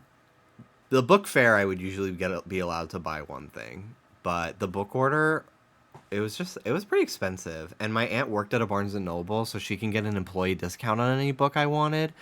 So I always begged my parents, because, like, I always felt so left out when the book order would come, and then every kid who got one would get to, like, walk up to the front of the classroom and pick up their book, and, like, they got to show their book off. Like, I always felt so jealous of that. I wanted just the experience of ordering something, not actually getting any of the books. But yeah, I like really never did this because my aunt could get an employee discount on like any book I wanted, so it was probably smarter to just go through her. Because I feel like they were more expensive, maybe, but maybe not. These are pretty low prices, $2.40, $3 for a book. I don't know. Who had a Mario school? This to me does not feel like 2000s. This to me feels like something you'd see in like 2016. Oh my gosh, this timer. Do kids... I'm so curious. Is anyone in chat an educator? Like, especially like a children's educator? Like a teacher for like early education? I keep seeing like people like back to school shopping, like TikToks and stuff. And do kids even still use like pencils? Like, I guess probably, like, worksheets and stuff. But the idea of, like, kids needing, like, crayons and stuff, I guess, duh, like, they probably do still, like, write and stuff, but I don't know. It feels like so much of their homework is, like, I don't know. I guess probably, like, early education. But, like, I can't imagine anyone over the age of 10 not, like, typing up their book report instead of, like, handwriting it. I feel like art supplies are pretty evergreen. Like, I don't think kids will ever not need crayons. But, like, pencils for like, writing and, like, in class and, like, practicing, like, writing and stuff. I don't know. I feel like I almost feel like they don't get used as often, but maybe that's just like my perception of stuff. I see many TikToks of teachers having a borrow system for pencils. They def do. Okay. Because I remember before school would start, we would get, like, in the mail or, like, at the end of the school year for, like, 4th grade, the teacher that we were going to have next year would come to the classroom and say, okay, for the summer, here's your list of summer reading and the school supplies you're going to need for my class next year. Make sure you don't lose this. And I would always lose it. So we would have to call a friend and ask them to fucking Xerox theirs and give it to my mom or something. But I remember, like, getting the list of, like, everything we needed and, like, this specific type of marble notebook that like has, like, this amount of pages. Like, it was so specific and, like, almost stressful. That, like, the idea of just, like, going to Walmart and getting, like, going to the school supply section was crazy to me because I remember it was like the one time a year we would ever go to Target because the Target, there was not really a Target near us when I was a kid. It was always like 30 minutes away. Like, we just go to Staples or something. But I remember going to, like, the school supply section of Target and, like, they would barely have half the things I actually needed. Like, we weren't allowed, like, spiral notebooks, like with the metal rings. We were only allowed, like, a Mead, like, marble, like, Ned's Declassified type notebook. They were very picky about what we were allowed to have. Because, and, like, I remember we weren't allowed to have, there was one year where we were not allowed to use a 3-ring binder. But then the next year we had to because the teacher hole punched everything for our homework. And then the following year we used an expandable folder file system for all of our homework. It was we always had to buy so much new shit.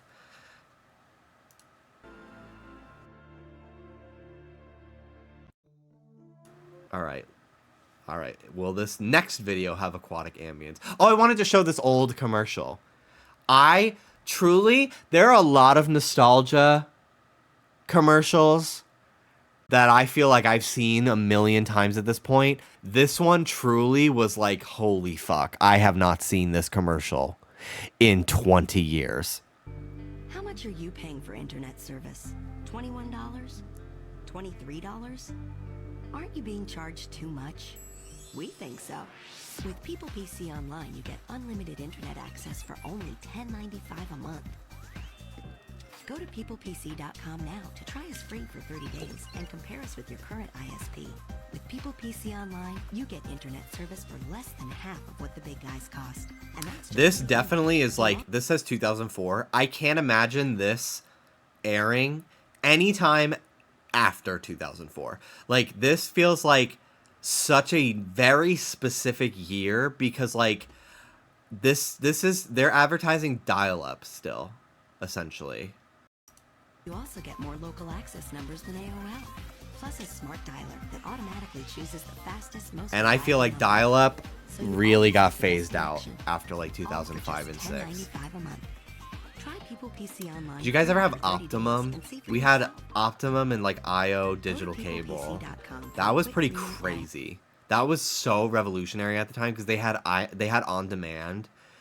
And I remember Disney Channel on demand would get new episodes of things like sometimes a full week before it would actually air. So I remember watching High School Musical 2 on Disney on demand like a week before it actually fucking aired on TV. And it felt like I had access to things I wasn't supposed to have yet. Like, it literally felt like I hacked into, like, the Disney computer system. It was so weird. Like, I wonder if they knew that they... Like, I wonder if it was, like, a perk of having on demand that you would get this, or if it was, like, someone is just uploading shit and they don't know it's not supposed to be out yet. It almost felt like that. Like, it felt like they were just like, oh, yeah, just add this to our catalog. Yeah, whatever. So weird. But yeah, we didn't really have internet at home until like 2006. My dad had a home office and I remember he had net zero, but we weren't allowed to use his work computer for anything, even games. I remember one time we got this SpongeBob game for PC and I feel like it was probably gifted to us because why would my parents buy my sister and I a game for a computer we can't use? But I remember one time going down to the basement, and I caught my dad taking a break from his accounting job and playing like this SpongeBob game. He was like jellyfishing or something, and it was like that scary jellyfish with the realistic face. But yeah, I remember we were never allowed to use my dad's computer because he didn't want us to like break it because it was like his whole job. And like back then, like a fucking shitty Dell laptop was like $1,000. So, like, we weren't allowed to use it.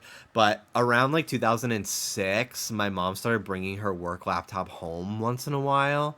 And we were able to play, like, Club Penguin and stuff on that. It would lag like crazy. And it still used, like, Windows 98. But we were allowed to use that.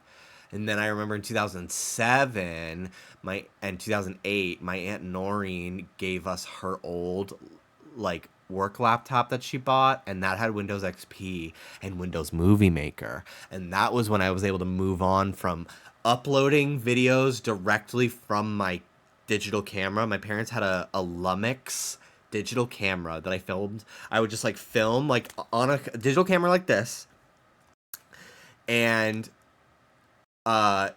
you had to have like the camera specific software to get the file off of the camera because there was no such thing as an SD card reader, especially not for a Windows 98 laptop. And I would plug in and I would be able to upload my fucking videos to YouTube. It would take like 12 hours, so I would do it overnight. And it was like a minute-long video of me like making my webkins dance to a Hannah Montana song. And I would post those.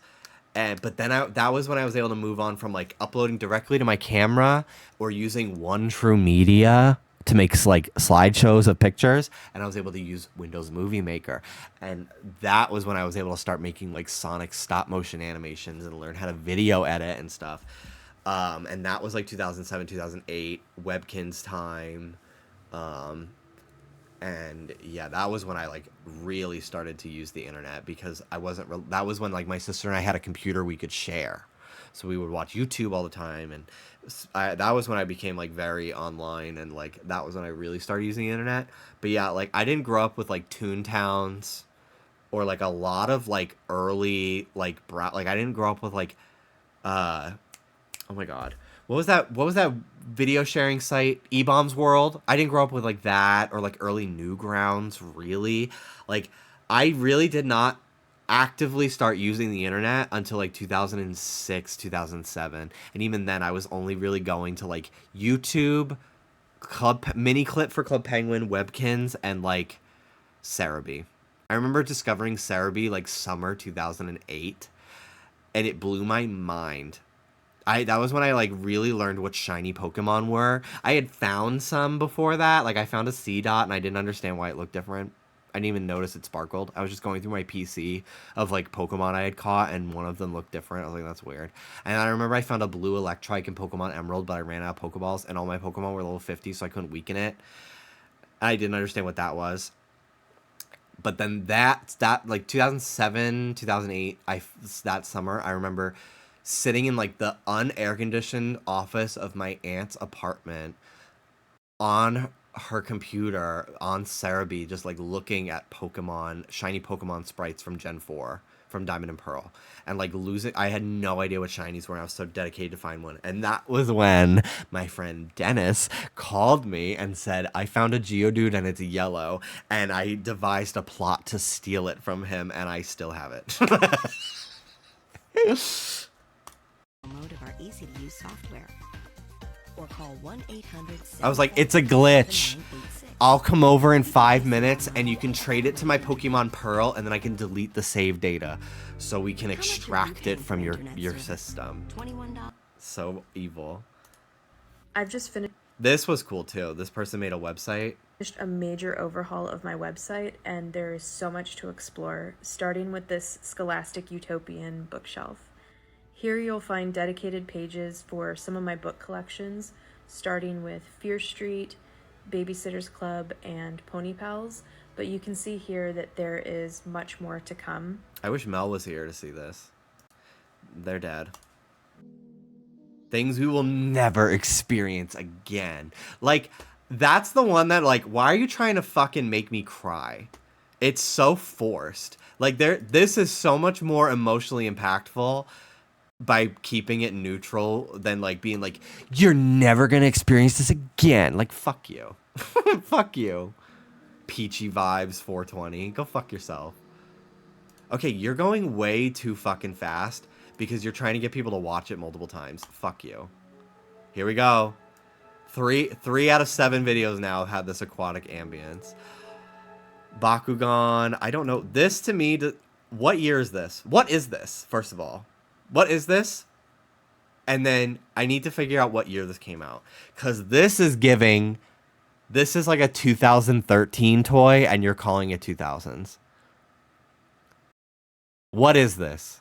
Does anyone know? Are we too old to know what this is? That's Megan 2.0. Oh, my mistake. No one here. Pretty much everyone that watches me is at minimum 20. No ages in chat. If you don't know what this is, I remember that does not bode well. This to me, this is not 2000s. I've decided this is a 2000s nostalgia video made by someone born in 2012. Okay, these! Oh my god, my sister would be screaming. The pizza place by our school had like a toy machine where you put a quarter in, whatever. It's like a fucking gachapon, but like American. They had these, and I remember people in my neighborhood, we were all like collecting them. And then I remember I had the big brain of like, oh my god, we should go on eBay and try to buy a big bulk bag of them. And I remember we begged my dad. I might have even had like a prepaid.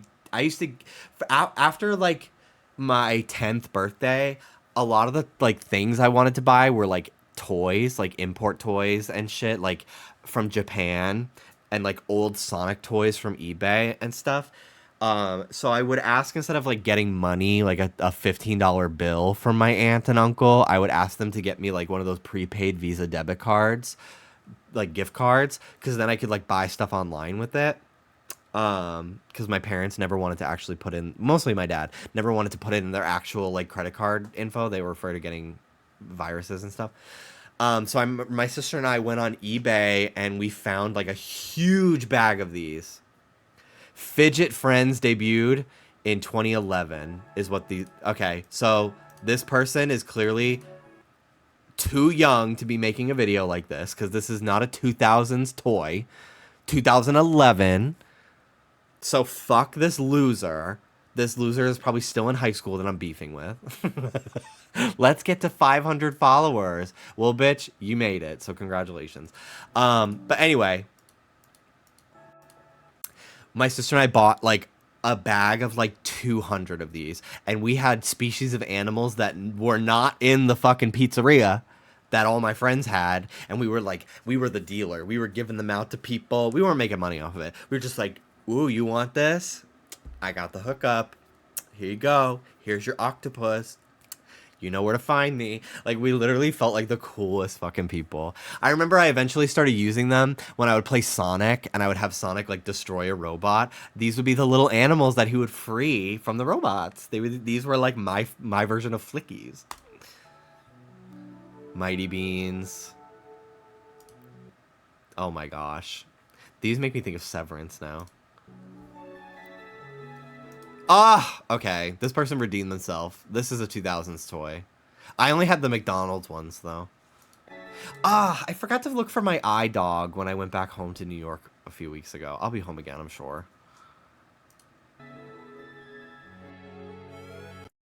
Ben 10. Could you imagine if they showed, like, the new Ben 10? Oh, yeah, these are ones that I can't really relate to, really.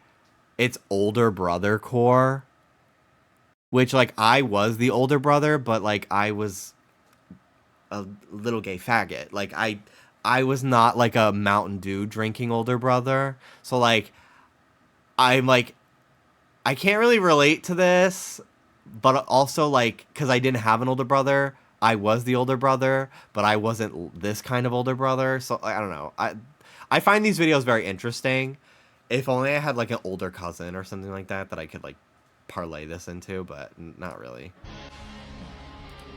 Like, I didn't have, like, I did not have an older brother, nor was I the older brother that was, like, this kind of older brother. This, literally, the top comment is Roderick Heffley core. I'm not even fucking exaggerating, literally. Right here, Roderick Heffley core. That's the fucking top comment on this video. This was, like, all of my straight friends. Pokemon! Oh my god. I fucking hate watching videos on TikTok on browser. It's so fucking hard to pause. Okay, this bootleg Sapphire. That is a bootleg copy of Sapphire. Clock it. This person having Mega Man Zero is crazy. What a collection. Like, this, I did play Guitar Hero, but, like, this was not me core. I did wear a lot of Tony Hawk clothes from Kohl's, though. I kind of wish I had, like, an emo, like, scene kid kind of phase a little bit. I, unfortunately, was in a neighborhood that was, it was more small, like, I would have been made fun of and exiled from the, like, 20 other kids in my class. Like, I didn't have, I did not go to, like, a high school. My high school had uniforms. There was no self-expression. My elementary school had uniforms. Like, there was no way I could, like, possibly fall into, like, a clique that would identify in that way. Like, I feel very, like, normcore in that way. Like, I wasn't dressing a specific, like, these are the jocks, these are the goths, these are the skater boys. Like, I did not have any of that growing up. I just wore the clothes in my uniform.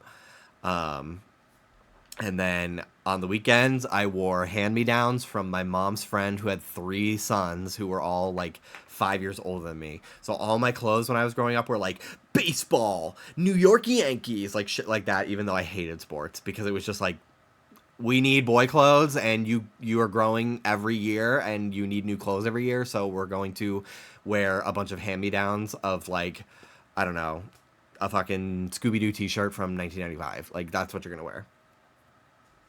I remember the very rare occasions that I would, like, get to go to Target, and they had, like, I honestly think it's so crazy to me that, like, I can go into Target, and there's, like, an entire aisle of, like, Minecraft, Pokemon, Sonic, like, Mario, like, kids t-shirts and shit. Like, I remember it literally, it was so rare, at least in my experience, to not only, like, buy new clothes, but also, like, find clothes of, like, an interest that I have, because it, like, Pokemon kind of had, like, a die down in terms of popularity in, like, the early 2000s, like, Gen 3 era. So I remember, like, the very rare instances I found, like, a shirt with a Pokemon character on it. I had this one blue Pokemon t-shirt, and I remember Pikachu didn't have a nose. And I found it so annoying that I took a Sharpie and I put a nose on it because it was driving me crazy. I had a Yu-Gi-Oh! Like long sleeve shirt. And then I remember I went to Kmart in Pennsylvania one time when I was like in 5th grade. And they had a t-shirt with a bunch of Mario power-ups that said "The Fungus Among Us." And I thought that was crazy. And like that's literally the only times I ever saw video game related t-shirts in the stores. And I'm sure they existed, but like I wasn't buying new clothes that often. I was just getting hand-me-downs really for most of my life. And then when I would go, they they weren't having Pokemon shirts at Old Navy like they do now. Like that's where I was going to get clothes. So it almost was like my parents were like, honestly, it's expensive, but the fact that they have a Pokemon shirt is so crazy to even us that we're gonna buy it for them. Because we never see shit like this. I never went to a Hot Topic before like the 2010s where it was like kind of becoming more of like a general fandom store rather than like what it used to be. Because there just wasn't one in my neighborhood at like our mall, really.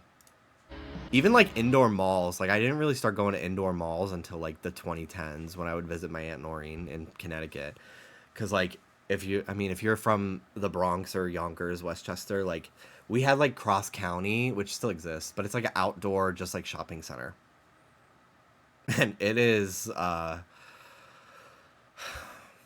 Cross County is the zoo. It is fucking crazy. If you know, you know. It literally is a lawless. It is Mad Max Fury Road. Your brain decays. I remember that was where my old gym was, and I remember waiting for the bus, and I was sitting next to this fucking bush that had a bunch of fucking needles in it. Girl, I worked there. Get out. Get out while you can. I did not know that that is the store you worked at. That's so iconic. That literally,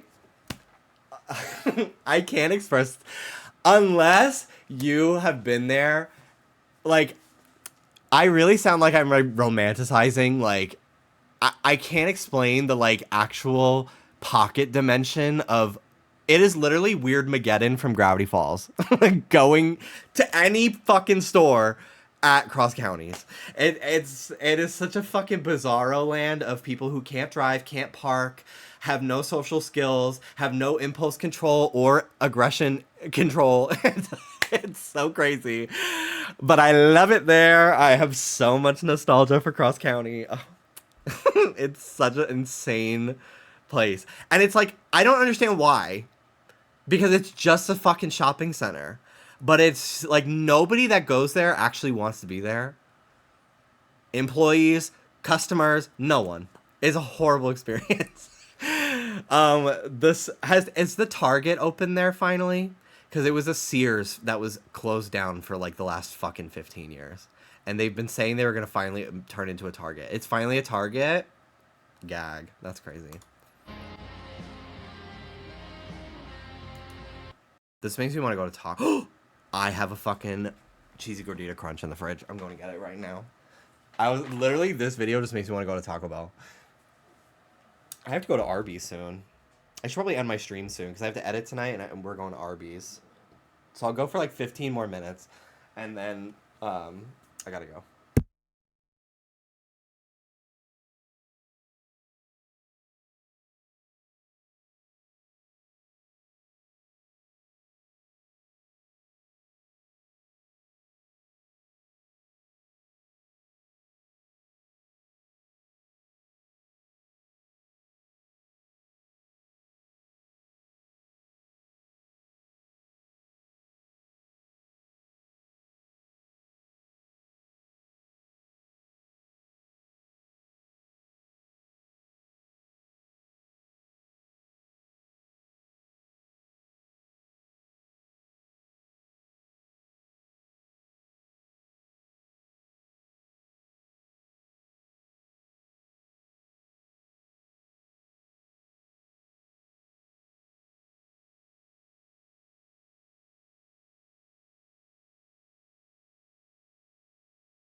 Anything from Taco Bell that comes with ground beef, I always switch it out for beans.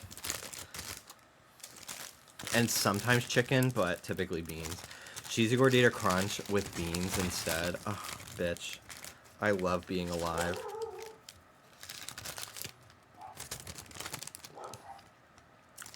I put onions in it too. Mmm. I was hungry.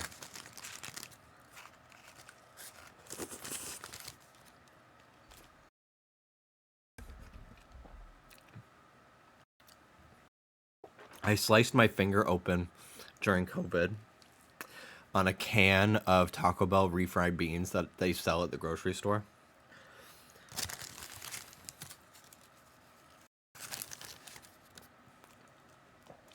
I always sub the beef for the steak meat because it makes me feel expensive. I had their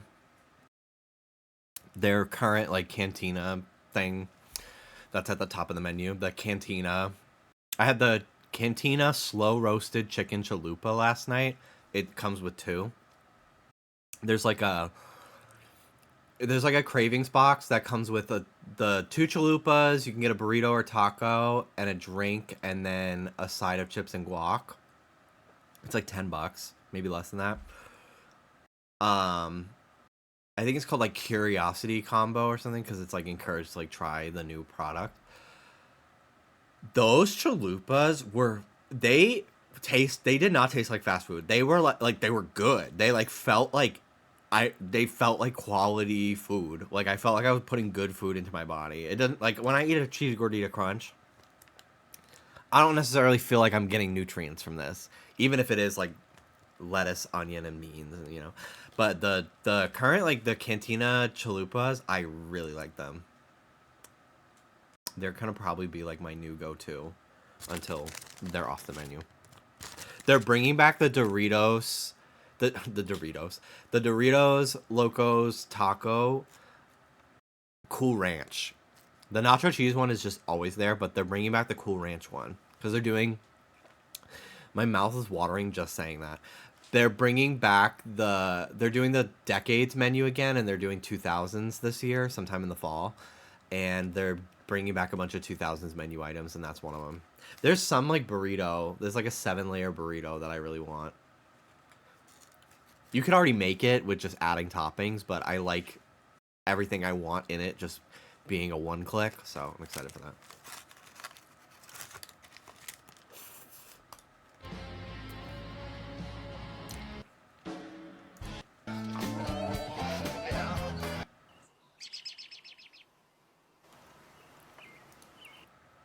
Can any of y'all relate to this?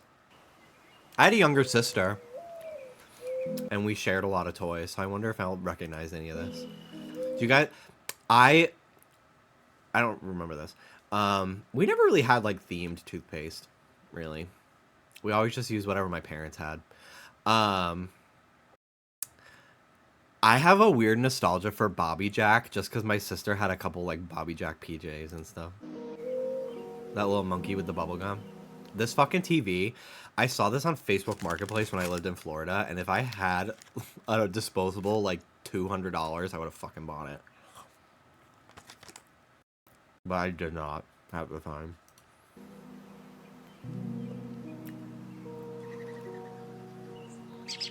My sister didn't really have... Neither one of us really had, like, a super gendered childhood. Like, my sister had a few Barbies and stuff. But a lot of the stuff we were into were more, like, gender-neutral things. Like SpongeBob. And Pokémon. Like, my sister was not, like, a fairy princess girl. She had, like, the Barbie movies and stuff. And I liked them, too. But, like, I was not, like, a G.I. Joe kid. She was not, like, a frilly princess kid. This fucking mourning dove for no reason over this video, just to make it sound, have as many sound effects as possible to possibly trigger you, is so funny to me.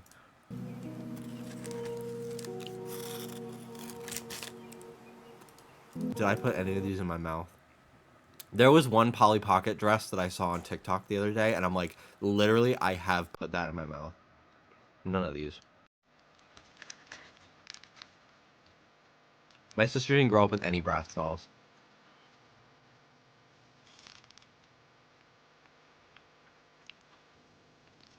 My friends had them though.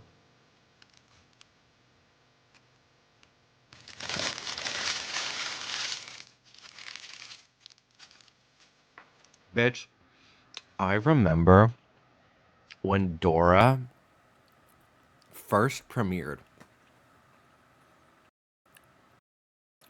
I remember when Dora was new. I was 4. And I remember overhearing all of the parents. Like I was hanging out with my friends and our parents were all talking. And I remember they were all talking about how amazing Dora was. They were like, this show is really so good for these kids.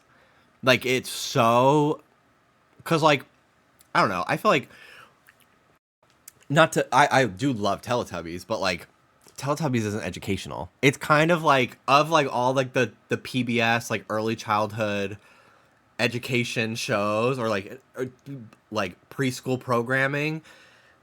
It is like it's the most baby sensory video of all of them. Like it's just kind of like running around and doing shit. I remember I remember overhearing. I vividly remember like this one moment hearing my parents talk about how amazing it is to have something like Dora. Like they were gagged. They were like, "Wow, they're actually teaching kids another fucking language. This is crazy." Kind of like Sesame Street was very educational. So we had that, but like it was cool. It was like really like a market that was not being filled. Was like not just teaching kids like your ABCs and your 1, 2, 3s, but like why don't you teach them to be bilingual? You know, it was real, and it was just a good show. Like I remember like even after I was long past like the age to be watching like Playhouse Disney, Nick Jr.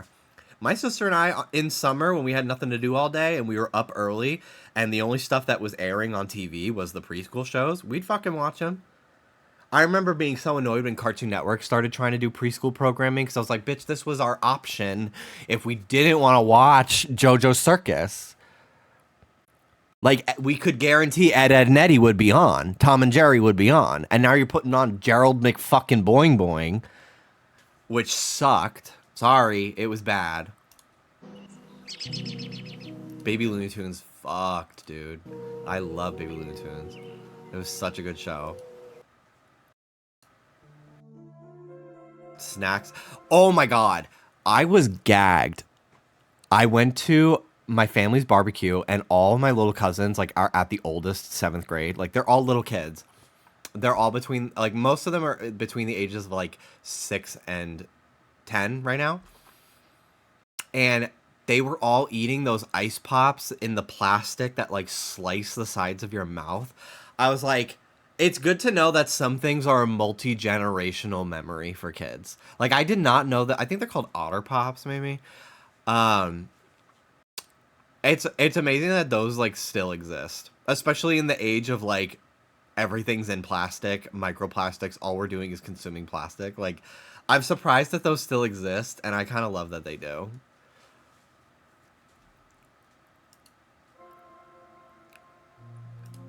Hot fucking take. Cosmic brownies are fucking gross. I remember being so jealous of all the kids in my class that would have these. Because my parents were probably like, these are so fucking sugary and like, I don't know. I remember one time my parents finally caved and they bought these for us. And I thought they were so gross. They were so gross. I really did not like them. I think most people think they're gross. Really? I'm surprised about that. I was under the impression that everyone liked them but me. But I'm glad to see that I'm more of a majority than I thought I did.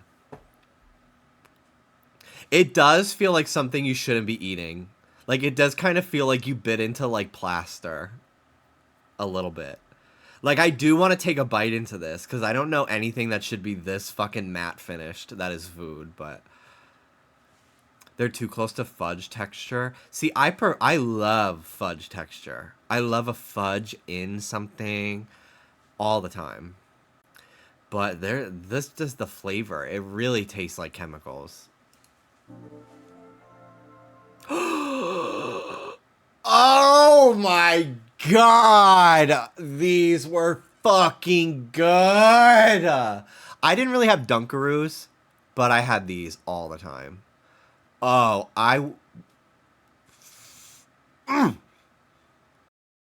Holy fuck. Yeah, that red stick. I might need to see if I could fucking find these at, like, Costco or something. Licking the cheese. Yeah. Cleaning that bitch out. Douching that fucking plastic cup with my tongue to get all the cheese. Oh my god. Sometimes I would combine it. There was this one brand of like pretzels that I'm sure my parents got in bulk at like Costco, because we used to go to Costco all the time. It's in like a yellow cardboard case, and it's these like really thin pretzel sticks, and it has like a plastic sleeve with like a red strip that's like a peel strip. And I would sometimes combine that with these in my like lunch for school, and I would dip the pretzels in the leftover cheese. Oh my god. So much of kids' snacks in the 2000s was like an activity. Like Lunchables is like it's the bread with the sauce and the cheese, and like part of the food is building the meal. Like part of this was like spreading the cheese and like getting a big scoop that like is just way too much for the cracker, and it's like the ratio is so off, but you're like, oh, it's so good. Oh my god. Oh my god. I didn't really like Trix yogurt. I'm still not super into yogurt as an adult. The consistency of it, I feel like my tongue like clench, because I don't know. I'm not super into yogurt. I did love a frozen Go-Gurt though as a kid. But yeah, my sister really liked Trix, but I was not a Trix yogurt kid. I, as you all know, hate stickers, especially like cheap stickers that peel easily. I'm literally getting chills thinking about it. When I was a kid, my sister, Trix yogurt used to come with stickers, and my sister took a sticker of the Trix rabbit and stuck it on the underside of our kitchen table, and I refused to sit on that side of the table because the sticker would slightly peel, and I would feel the peeled lint covered edge of the sticker rub against the top of my like fucking thigh. And I literally wanted to fucking rip my fucking skin off. And I would, for like, until like my fucking parents finally like took it off for me, because I like didn't think to tell them to remove it. I would literally every day at breakfast, I would look under the table to see where the Trix yogurt was, and I would, because like, you know, sometimes my parents are vacuuming, they move the table out of the way, and then like it gets slightly rotated, because it was a circular table, so like, it doesn't really matter which side you're sitting at, there's no like, you just put it back, and it just ends, the sticker would like be in a different spot of the table every few days, and I literally would have to check where it is every morning before I sat down for breakfast until they finally fucking removed it. Ugh. Shiny hunting, the streams where we do not shiny hunt. I think I literally did like 100 encounters today. We've mostly just been looking at stuff. Like old nostalgia videos. We're going through nostalgia compilations to see how many fucking times I hear the Aquatic Ambience remix. So far, I think we're at 4 of 8. We've heard this same fucking song. These Cheez-Its that were shaped like things just tasted better. They just fucking did. It's like how Spiral Craft mac and cheese tastes different than the regular one. It does. And I think people have actually proven that it does have different ingredients.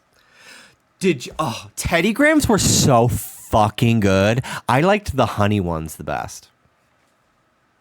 And I used to like play with them a little too much. There was one time where I held on to one the entire day. Because I thought it was cute.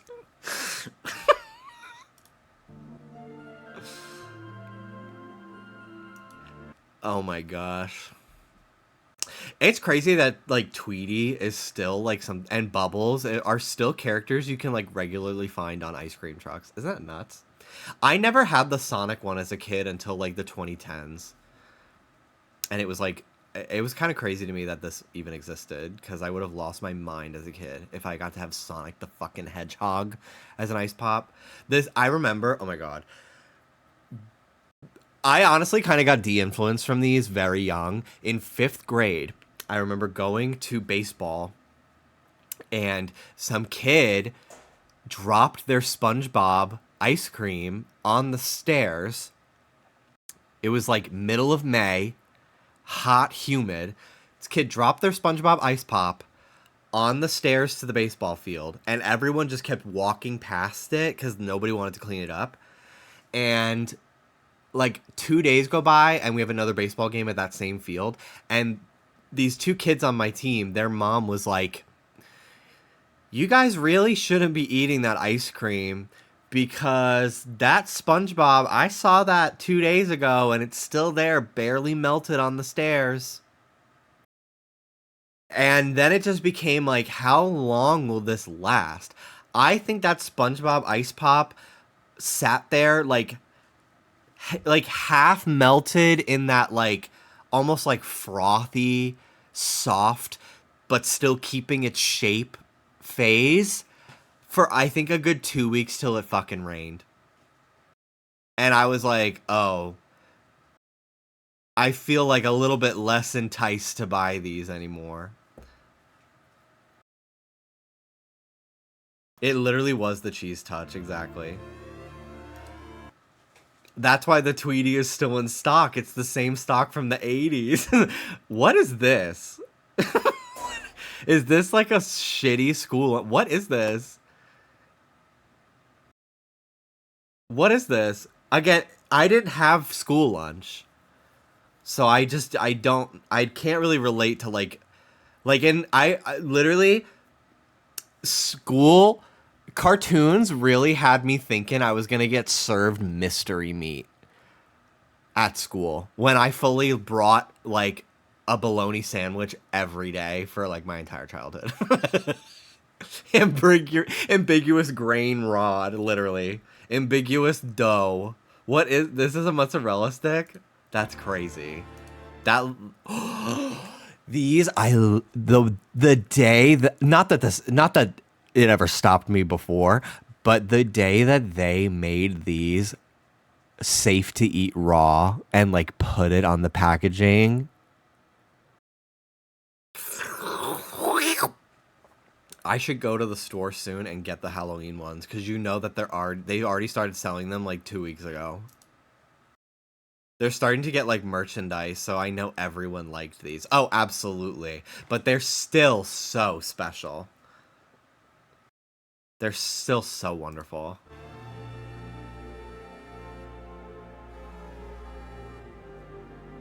Ugh. This in any sort of fucking form. There was one version of this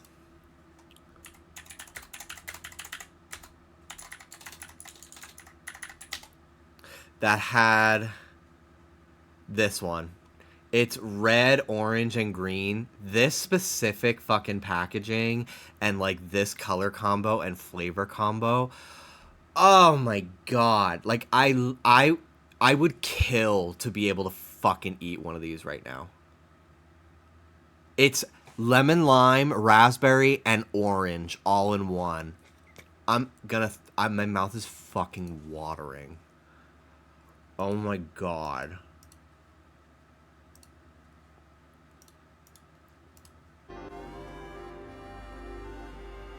I never had the big ones, I don't think. Maybe I did.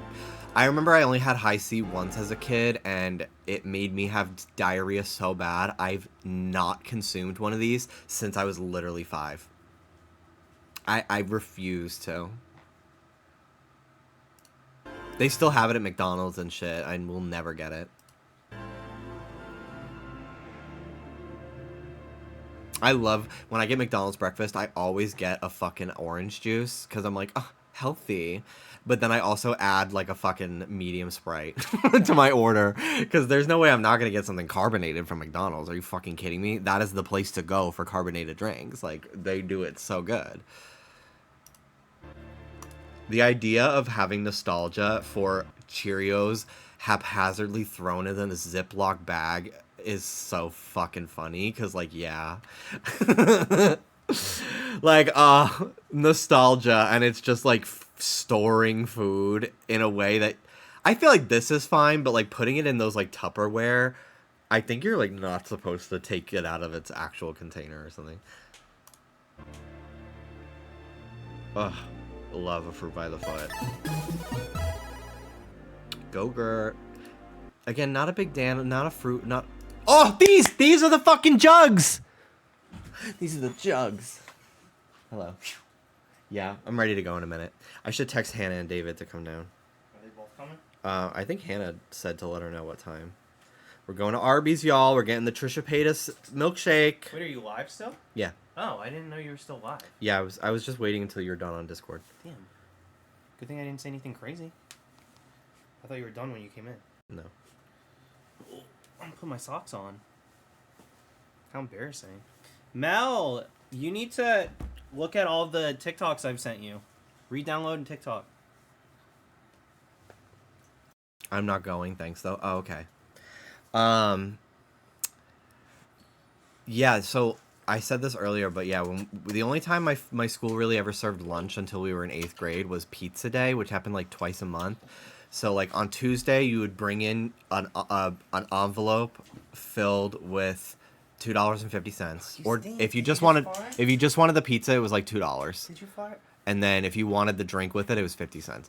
So you'd bring it in, and then the school would place the order at this pizza place that always had basil that was way too fucking big, and the sauce to cheese ratio was so bad because they're literally making like hundreds of not hundreds, but like probably like 50 to 60 pizzas for the entire school that ordered it. So they're just like making a ton. So the quality control was not great. And they would probably they never used any of the restaurants in my neighborhood that I actually liked, because each pizza place in my neighborhood, there was like 6, and they all had different consistencies, and I could tell which one was which.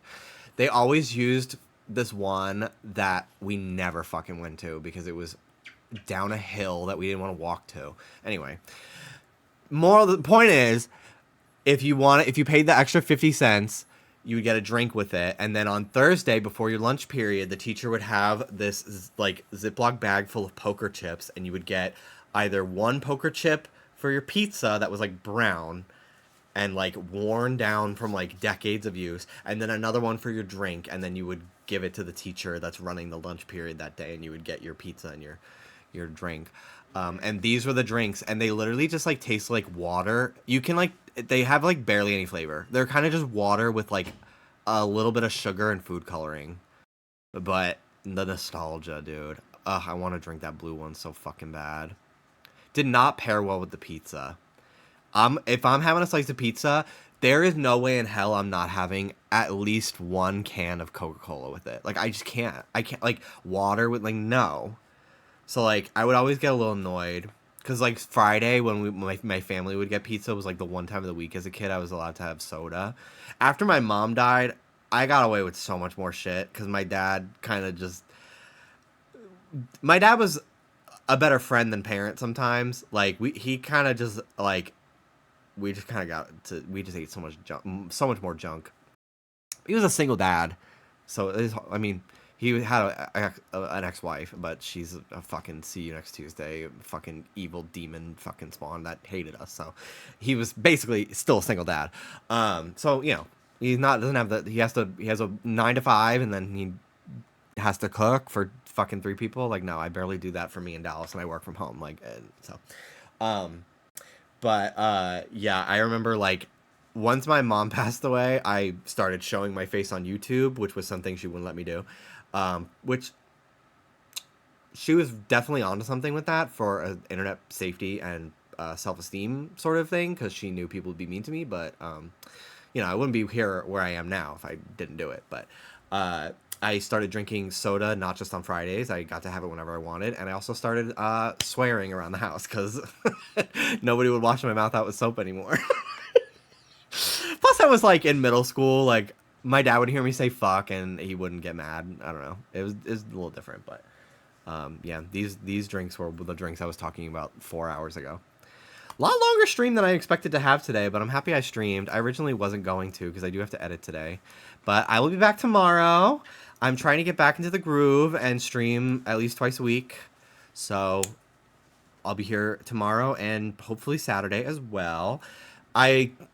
Is the Lady Gaga Dress to Impress thing going on right now? Because I would like to play that maybe before I get overstimulated by not knowing where any of the clothes that I want to get are and getting bored. So, yeah, we'll see. I'll figure out what I want to stream tomorrow. Maybe some Animal Crossing. I don't know. Thinking tentatively doing Deltarune Saturday. Trying again to fight the night. I'll see my energy level. So we'll see. Okay. Have a good night, guys. Take care of yourselves. Love you all.